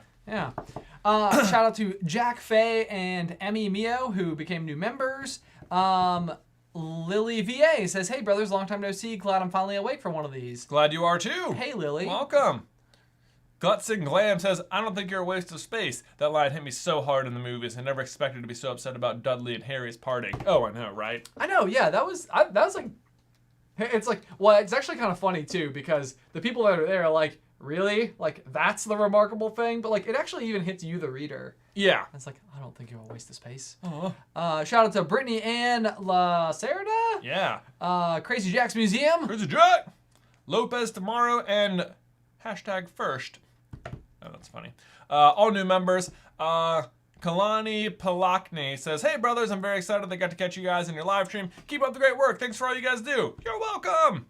Let's see here. We've got... Allison Smith. Jay, choose one. What you fell over for or pretty obvious? Oh, I think the answer is pretty obvious. I feel like what you fell over for is like my pretty obvious. Yeah. Like, right. So if you had to like categorize like favorite Harry Potter quotes, like that would be my column. Right. Let's see here. Cat Ass says, love your videos. Great distraction for this nurse at the minute. Oh my gosh. Well, shout out to Cat. Thank you so much for everything you were doing. You were like quite literally on the front line. So thank you so much. A hero. Josh Jones says in Randy Savage voice, hey brother, got a question for you. Oh yeah. How do you think the wizarding world would fare in a full-out war with modern technology? How would they handle full-on Terminator Judgment Day scenario? Oh, like robots? I don't know. I mean, the way is they can like hide really well from non-magical entities. It seems like I feel like they would do well. We get the question a lot, like wizards versus like Jedi, and I think Jedi would win. Oh yeah. But I think the real issue the wizards would have is whether or not spells could like block modern warfare, like bullets. Like, yeah, how does like the Fidelius charm protect against like a bomb? Right. Yeah. So those are like the tricky questions to answer. But otherwise, I think their biggest weakness would just be not numbers. Like, true. There's such a small population of the wizarding world. Yeah. Lopez Tomorrow asks, hey, brothers, have been a huge fan for a long time. I'm here with my 4-month-old daughter. We love your videos. Aw. Oh my gosh. Well, hey, how are you? Thank you so much. Necromancer4267 says, why do you think Voldemort's soul fragment could enter Harry's body when the protection was at its freshest and Voldemort's soul was at its weakest? I think that what you have going on there is like just such extreme magic happening. Yeah. Like I think that probably as powerful as Lily's love protection on Harry is, you are also talking about a curse that is quite literally unblockable. Right. I think the protection is like just against Avada Kedavra. Okay. All right. Or, well, I guess he can't physically touch him either. I guess he's not physically touching him with the soul. It's like a spiritual touching. Well, that's like the difference between a Horcrux and a person. Like Right. the idea of the vessel and the soul. Yeah. Okay. So that makes sense. Okay. Yeah. Amy Marie Kennedy says, "Hi, Ben and John. My name's Amy, and I'm a massive Harry Potter fan. I love your videos." What's up, baby? Hey, Amy, you came to the right place, You I sure think. did. Animation Geek says it's checking my nickname, but it's not working. Oh no! Hope you got in. I hope you did too. I have a feeling what probably happened is it filled up. I think that is the glitch that seems to be happening. Is once we are full, I think that even people will like leave. And so it looks like we're not at the full cap 2,000. Right. But then I think once we've capped at 2,000, it like has a preventative measure. So it's like a weird reverse bottleneck that doesn't let things in. Yeah, that's exactly how it is. Theo Salmon says, which of you is Abed and which is Troy? Oh, from Community. Oh, I haven't seen Community. Who is who? I don't think either of us would really qualify as Abed. Is Abed like the Sheldon character, like a very little analytical? bit? Yeah. Okay. Yeah, very like smart, tons of movie references, very like positive and uplifting to his friends. Okay. Yeah. That's weird because I could almost literally see elements of that being both of us. Sure. Split right down the middle. Maybe. Let's see here. Zach Smith says, "Who do you all think was more powerful, Gandalf or Dumbledore, and why?" Probably Gandalf. Yeah. I think so. Gandalf is like almost a god in like Lord of the Rings, right? Like he's an angel created by the guy who created the whole world, right? I don't know enough about Lord of the Rings lore, okay. So may have gone clean over my head. I like to think Dumbledore just because I'm Camp Dumbledore. I am like I've been loving doing Dumbledore as been playing. I mean, I like Dumbledore more than Gandalf. Spending a lot of time with the character. Yeah, go ahead. Oh no, okay. Nicole Klemchuk, but it's not fair. I typed it in as Jay was saying it. I don't know what that's in reference to. Oh, that means the code probably wasn't able to get in. Oh no, I'm sorry. I'm so sorry about that, guys. We're trying to figure out a way to get more people involved because that would be so much more fun. Let's see here. Angus Keenan says, "Hey brother Jay, how are the twins? We're all missing your vlogs. When is Ben gonna make a vlog?" Everybody's always got to ask that question. I know. The twins are doing good. They have some good nights of sleep, and they have some, like last night they only slept for like 2 hours at a time. That was hard. They're just eating a lot. They're very hungry all the time. They're growing fast. But I just wish I was getting more sleep. Yeah. And sorry, there's no vlogs, but with the quarantine and the stuff, it's a lot of extra work on me at home, and yeah, it's just not happening right now. It'll come back. One day it'll come back for sure. But we're doing these instead. Yeah, we got this. Jader Fleur says, "What else made you start doing Carlin Brothers Coffee besides your love of coffee?" We actually we answered that question earlier. Right place at the right time to answer it again. Nico Knight 81 says, "Hey brother, love from Australia. Have you guys seen Doctor Who? Would you consider doing theories about it?" We have never been able to get into Doctor Who. Our younger brother Tyler got super into it for a long time. He did. I feel like I need. And it feels like horrible because we're like all in quarantine right now, so it now feels like this time. Right. I need like a moment where like nothing is going on. It's like, okay, I'm just gonna watch it. All of it. Because we get this question all the time. Yeah. Go ahead. Nico Knight. Oh no, we just read that one. This one's hashtag first. Read my questions, boys. It's about Peter. Do I have to send everything? I don't see where your question is. I don't know what the question was. I'm sorry. You should have included it with this chat. Bridge Rogue, the roastery from Kansas City. I love me. Did they roast your coffee? If so, you may have convinced me to buy some coffee. No, our roastery is actually located in Orlando, Florida. It is. It is, yeah. So if you're in the Orlando area, you are not that far from all of our coffee. That's right. Rubix says, "I thought Gilderoy Lockhart wrote a book called Moldavort Me." Well, he could maybe have. Maybe he did. Maybe he has since then. Crazy Jacks Museum says, "Sport with Moldavort" by Lockhart. Sport with Moldavort. It rhymes. It does. It does. Very good. Another bestseller. Do you think he could still do well selling books at I don't know. If he just published anything, would people be like, "Oh yeah, Gilderoy"? Or is the information about his memory charmness like widespread? Or do people still enjoy buying his books? I don't know, because I feel like farther into the series, there is still a moment where Molly Weasley she reads in Order of the Phoenix, like Household Pests. Oh, you're right. By Gilderoy Lockhart. So at the very least, the information was accurate enough to where she's still using it. Oh, So, okay. anyway, let's see here. Max P, if anyone could answer, why didn't anyone go check on Harry as a kid? I never heard if anyone did. what if the Dursleys moved away and Harry may not have been able to go to Hogwarts? I mean, the Dursleys attempt moving many times right as the letters are coming. So I think no matter where they moved, they would have found him.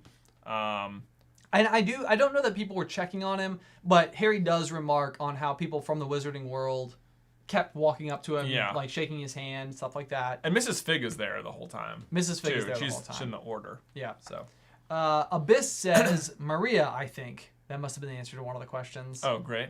Crazy Jack's Museum just says, here. Love it. All right. Thanks, Crazy Jack. Christopher Ray, how many legs? Question killed me. I had no idea. Just the one. Oh, for the Grindylow. Or no, the, whatever it was. Hinky Punk. Hinky Punk. Yep. Crazy Jack's Museum, Moldavort Road, right? That's where they got attacked. I'm guessing that's where that reference was to. Some of these chats are from while the quiz was happening. I know. Hannah Whitmer, my neighborhood is all maple syrup themed. That's so fun. That is cool. What are the different types of maple syrup? I need to know more. Right? David Gia says the order of James and Lily depends on the edition. Lily came out second in the original printing. Well, it shouldn't change though. Like James coming last is the correct order because he was the furthest one in history who was killed. So whether or not the books get it wrong, the correct answer is still James. There you go. Sorry about that. It does feel like Lily should be last based on sort of like her general significance. Yep. But it's not. It's James. It's not. That's how the spell works. So the book was just wrong. Heather W. says, why does James come out of Valdy's wand first when he was killed before Lily? He should have come out first and then James, right? So I think this is what we were just touching on. Yeah. It must be the opposite, or maybe your interpretation of the answer is wrong. Christopher Ray, Seamus G is Sheldon from BBT. They both love trains. Big Bang Theory, Sheldon. Yes, Sheldon does love trains. Yeah, true. And flags. Be afraid of the color pink from Crazy Jack's Museum. I don't know what that was a reference to. It must have been something. Something. Maybe an umbrage. Something. Abby Carlton says, it's midnight, I'm wearing pajamas. Yay! Everybody knows on Formal Friday you can wear one of two things, a suit or pajamas. Right? Nick Moon is a new member. Thank you so much. Nick and Jordan Mix and Lavender Brown. Wow, the Lavender Brown? I'm going to go with yes. Or is it Cinnamon Violet posing as Lavender Brown? I love Cinnamon Violet posing as Lavender Brown. That's what I'm going with. New headcanon. Crash Bang 69. Hey brother, I'm not wearing a suit, but my penguin PJs have a cloth bow tie. Does that count? It's late here in Scotland. It totally counts. Totally counts. No suit here because it's gone midnight to the UK, but lots of people saying they're wearing pajamas. We call them pajays. Pajays. Pajays. Jasmeet Singh. Hey brother, I was wondering, does Voldemort not know how the Death Eaters got into Hogwarts and Half-Blood Prince? Because in Deathly Hallows, he still thinks he's the only one that knows about the Room of Requirement. Good point. That is a good point. I think that Draco doesn't know that it's the Room of Requirement. I think he thinks it's the Room of Hidden Things. Oh, you're right. Maybe he doesn't realize how the room works. Yes. Although, they find... doesn't he know about the room because the Order was using it? Or not the Order, Dumbledore's army. That's the thing. Draco's whole plan is like, use the Galleons like they did. Use this like they did. Yeah. Like, everything he does is copying all the good guys. I always thought that was funny. Yeah. But he does do good.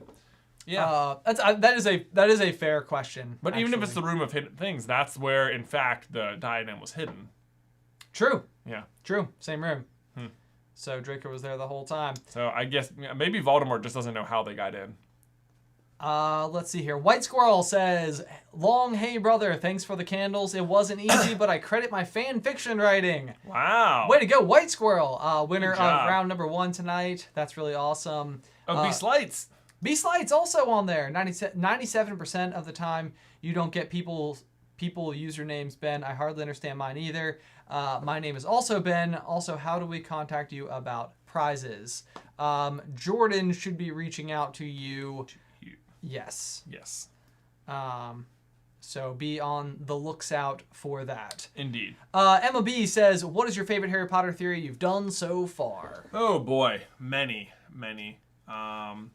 Gosh, I really like that Harry is the Philosopher's Stone. That was a fun one because it came from like our trip to London. Oh, I also liked Filch is a poltergeist. That one's fun. That one's like, it just makes sense. So it's right. like, yeah. Let's see here. Crazy Jack's Museum says, is there a Harry Potter theory that you two disagree on? I don't know. Not really. I think the biggest thing we disagree on is the diary from Chamber of Secrets. Oh, and whether or not she thought of it as a Horcrux at the time of writing. Yeah. We always debate that one. Although, I would say other than that, really just that I'm pro Hermione and you're pro apparently Cherry. That's right. Or Hot Lips. Hot Lips. Hot Lips. There it is. All right. Can you guys do a video on if Harry could be a phoenix? Have to figure out more evidence for how that would be possible, but if it was, that would be a great theory. Right. Carrie Partridge says, if two pureblood families have a squib child and they both get it and have a kid, if the squib's kid has magic, are they muggle born or pureblood? Sorry if that didn't make sense. Okay, so pureblood. Yes. Yeah. So if two pureblood families both have squibs and then they have a child, pureblood. Right. Go ahead. Tony Current, been watching you guys for ages. Love you guys.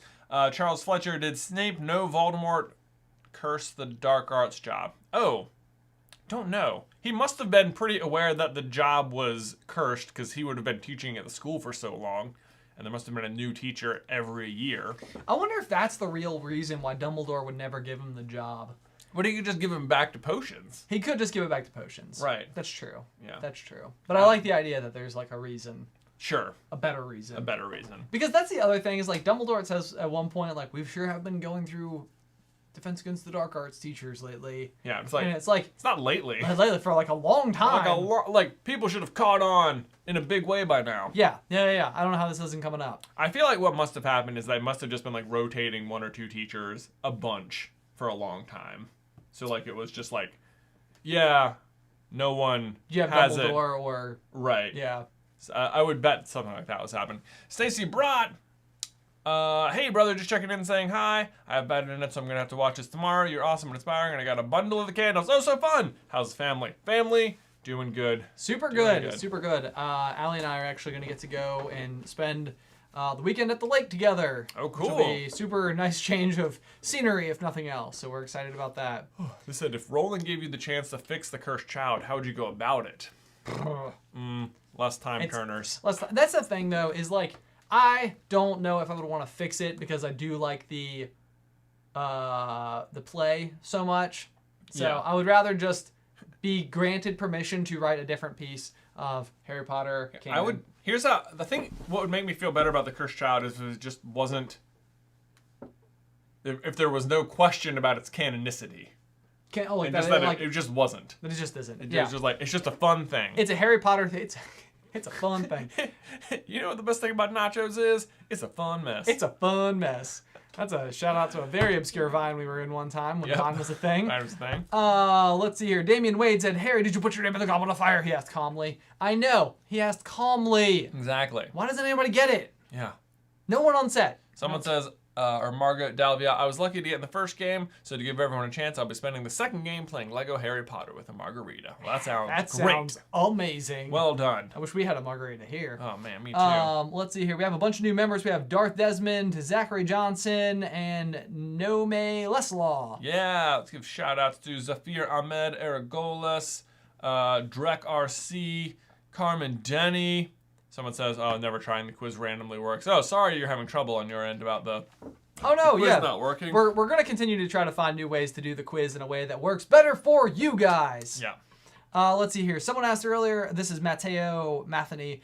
Someone asked earlier about having people in the first quiz not be in the second. Could you set it up to give out the second code before the first quiz ends to set this up? I know nothing about how Kahoot works. Oh, I see. That seems like a possible way to do it, and we would just have to transition from one to the next pretty quickly because I think the waiting room will eventually like reset. Oh. But that's not a bad idea, Matteo. Good work. Thank you for that idea. And Jordan, jot it down. We'll see if we can't make it work in the future. Olivia Ose has been loving these weekly live streams. Thank you for putting them together for us. Any plans to do a Pixar Disney trivia night? I'd be all over that. We should. Yeah, we should. That'd be a lot of fun. Down. Yeah. Mix it up. Give ourselves a little from the Harry Potter. Little change of pace. That's right. I mean, Pixar can be hard because you have to have knowledge about like 23 different movies at this point. True. Edwina says, "Hey, brother, are Eulalie Hicks and Nicholas Flamel in a pre-order of the Phoenix? Clue, the book with the Phoenix on it Flamel uses to communicate with Hicks. Wizarding Illuminati." I have also noticed the fact that that book has a Phoenix on it. Mm-hmm. I hope that it is significant. One of the things that I have to always speak highly of in the wizarding world is their prop design people are amazing. Oh, who was it? Minalina. Minalina, yeah. So and that's like one of those things where it's hard to know if that's a really, really, really good prop design or if that is actually a nod to that particular idea. One way or another, I like the thought because we're really not that far away from. I guess we still kind of are. It's in 2021. Next one.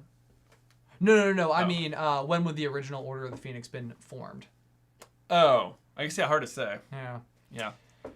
Let's see here. Let's move on. Charlotte Murgatroyd. That's a great name. Great name. Hey, brother. Love the fact that you did 2 quizzes. Love your videos getting me through the quarantine. Thank you so much. I'm so glad.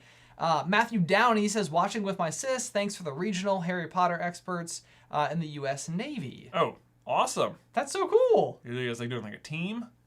Or hashtag Team Ben. Mm-hmm. Hashtag Team Ben. I get it. Let's see here. Engine Nerd. Hey, brothers. According to Norse mythology, Odin had to sacrifice his eye to gain wisdom and knowledge. I have headcanon that Mad Eye's eye is the eye that Odin sacrificed. What do you think? Oh, boy. Wow. That's interesting. That is interesting. We were talking about the eye last week and like how it must be, because it can see through a Deathly Hallow. Which makes it extra powerful. Yeah. I mean, I don't know what the existence of Norse gods is within the wizarding world. I think we've used it before. Have we? We've like talked about it to explain the goats. The goats, yep. But otherwise, yeah, like what is the ongoing connection? Sometimes I do get tripped up because Frozen is so heavily Norse inspired that when I hear Norse, it's like, ooh, yeah, but then it's like, no, that's not religion. Let's see here. Maddie DeVue, my last name is pronounced Duverve. Duverve? Yep, Duverve. Duverve. By the way, and don't worry about mispronouncing it. Literally everyone does, but you can always just say Dev instead, which I will try to remember. Ended up in 94th place despite lag issues and had a blast. Bravo, Devev. Alrighty. Rach Bart says, Ben, my stepdad cooks the dog a steak once a week. That seems like a lot of steaks. That does seem like a lot of steaks. Although I had a professor in college, and they literally had they made this giant pot, like you would use for deep frying a turkey. Sure. And they would make custom dog food for their dogs every week, and they told us about hobby. It. Yeah. Let's see here. Ariel Steinsaltz says, hoping my birthday money tomorrow will cover this. LOL. So what did you think about the idea that Dumbledore made James head boy even though he wasn't a prefect because he shipped Lily and James? Ooh, that's interesting. Because James was James's head boy, right? But he wasn't a prefect. He wasn't a prefect. So I suppose, is it defined that you must be a prefect in order to be a head boy? Obviously not. Obviously not. Like there's precedent for it not to be the case. Yeah. It's an interesting question. I think that James is an under-redeemed character. Like you don't get to see his redemption. You don't get to see his redemption, and he's really not that old when he dies. So he's only been out of Hogwarts a few years, which is a very limited amount of time for him to have done a lot of good to stop being such a bullying person. Right. I mean, they say in the 7th year he just calms down. Right. A bunch, but I don't know. Yeah. I know. Yeah, that's the thing. So I think James Potter could have been redeemed more, and I think I said this last week, and I actually had a better thought. There's a moment in Deathly Hallows where under the cloak they save Draco from something else, and then Ron punches him in the gut or something. Oh. I like the idea of Draco saving them from something where it's like they look up and Draco casts a spell and they both look over because they would have been hit by it, and he gives them a little nod, and it's a hey. And then think about that moment in the woods when Narcissa comes over and Draco just Yeah. Oh, that would have been a nice little inclusion. It's all right. We got you covered. We got you covered. Let's see here. Nikki Hendrick says, hey, brothers, yesterday was a really bad day for me, and watching this stream has made me so happy. Thank you guys for everything. Oh, my gosh, Nikki, I'm so sorry you had a sad day. Hunter Elliott says, hey, brother, I love the Dumbledore's Plan video, and these streams are so fun and entertaining. Also can't wait to find out what a broomstick handle smells like. Oh, you're right, you can't wait. It smells so good. I love the broomstick handle. That was the first one I lit in my house, and I, honestly, it was like lit until it went away. It was lit! It was lit! Lit. Apparently for 130 hours then. Apparently for 130 hours. That's what it says on here. Let's see here. Jessica Sanders says, I don't think Snape wanted Defense Against the Dark Art job as much as he thought. He played along. I also think Dumbledore definitely didn't assign him because of the jinx. Okay. So that's sort of in keeping with my thought. Kimbit47, do you think that the curse on the DIDA had a charm to make people forget there's a curse, but after Tom Riddle's death, people started to recognize? I don't know. Like, after you had it, you'd forget? I mean, certainly what people do forget. Lockhart forgets. Lockhart does forget. Quirrell dies. Moody dies. Well, Barty Crouch Jr. He doesn't die. He gets a Dementor's kiss. Do you know, I was thinking about this the other day. Snape dies. Snape does. Barty Crouch Jr. So the potion to bring Voldemort back, right? He has the, piece of his servant willingly given. Yep. The blood forcibly taken, and the bone of his father. Yep. Right? Okay, but wait a minute. He kills his father and turns him into a bone. I feel like it's out there for Barty Crouch to be resurrected in some way. You know what I mean? His dad is a bone. That's what he turns him into. What? Right? Amazing. So also, if Barty Crouch Jr. came back as the in the future villain, that would be super good because he's obviously insanely smart. Right, because his body's just out there somewhere. So it seems like maybe. I don't know. All right. Okay. Where are we at here? Oh, man. Someone just in the chat says, hey, guys, it's 2:30 in the morning right now in Germany, and I have to get up for 3 hours for work, but this is worth it. Love you guys. Thanks for joining us, Germany. Absolutely incredible. Guys, I think that we are caught up on all of the messages that you guys send in here. I can't tell whether or not there's a little bit of a delay on our end, but I do think that we are at the point in the evening where we probably need to call it. Gotta go take care of them twins. Gotta go take care of the twinnos. But thank you guys so much to everyone who tuned in. As always, there were absolutely spectacular. Yeah, great hair. Great hair. Absolutely spectacular questions. Congratulations to our two winners tonight. Yes. White Squirrel and Pixity. Yeah, Pixity. Pixity. One of those. Pixity. We got it. Idiotic Wolf. Hey, brothers, I'm about to go on a fishing trip for a month with no service. Oh, looking for some good audiobooks. Oh, man. I mean, if you haven't listened to Harry Potter, but probably you have. Probably you have. You're here. Ender's Game. Ender's Game is one of my all-time favorites. The Martian, really good. Ready Player One, also pretty good. Yeah. If you haven't listened to those. Absolutely spectacular recommendations. Yeah. Allison Beth liked the broomstick handle the best as well. Alice actually very much liked the lemon. Sherbet lemon. Sherbet lemon. So this one, yeah, if you like fruitier smelling candles, the sherbet lemon is probably for you. If you like more of that sort of holiday scent, that's kind of where the Phoenix Fire. I think there's a bit of a cinnamon. But yeah. A little cinnamon. Maybe kind of like a fiery cinnamon almost. Yeah. Just imagine a bird burst into flames and exploded in your house, but in the best possible way. Right. Not like burnt chicken. Not like burnt chicken. No, not at all. Yeah. Not at all. No, not at all. Yeah. Yeah, someone said Vincero watch. It is a Vincero watch. This is the one that they gave me for... Vincero actually gave me this for my wedding. What? Yeah. That's fun. It is super fun. So shout out to Vincero, who is an ongoing sponsor of the channel. Otherwise, guys, thank you so much for tuning in. I believe we are having another stream next week. Yeah, I think so. That is the game plan. That's the plan. So we will continue to try to figure out how to make everything that much more streamlined for y'all. As always, thank you so much. You guys have a fantastic Memorial Day weekend. Stay safe. Goodbye, guys. Bye. EAJ Cuber said, I sent you guys a question you didn't read. Oh, no. Hang on. Let's see if we can find it really quick. Oh, can we do this? EAJ. Oh. Oh, no. Let's see here. Oh. Do you think 8 parts of the highest number of the Horcruxes possible? What's the limit? It's Cuber. I saw Rubik Cubes. 6.32 seconds is my fastest. Whoa, that's insanely fast. I mean, 8 is certainly the highest that has ever happened. And I feel like 8 is the highest that would ever happen. Yeah. Like, I don't think anyone would ever try to like outdo Voldemort because it proved to be such a poor plan. Right. Like, so I think in the end it's kind of like, even as well as he hit it, which I would say is very well, it was still discoverable. Yeah. Although there is no more Albus Dumbledore in the world, so there is that. Yeah, he got rid of him. You have a higher chance. Anyway, guys, thank you so much. Y'all take care. Good night. Bye. Goodbye.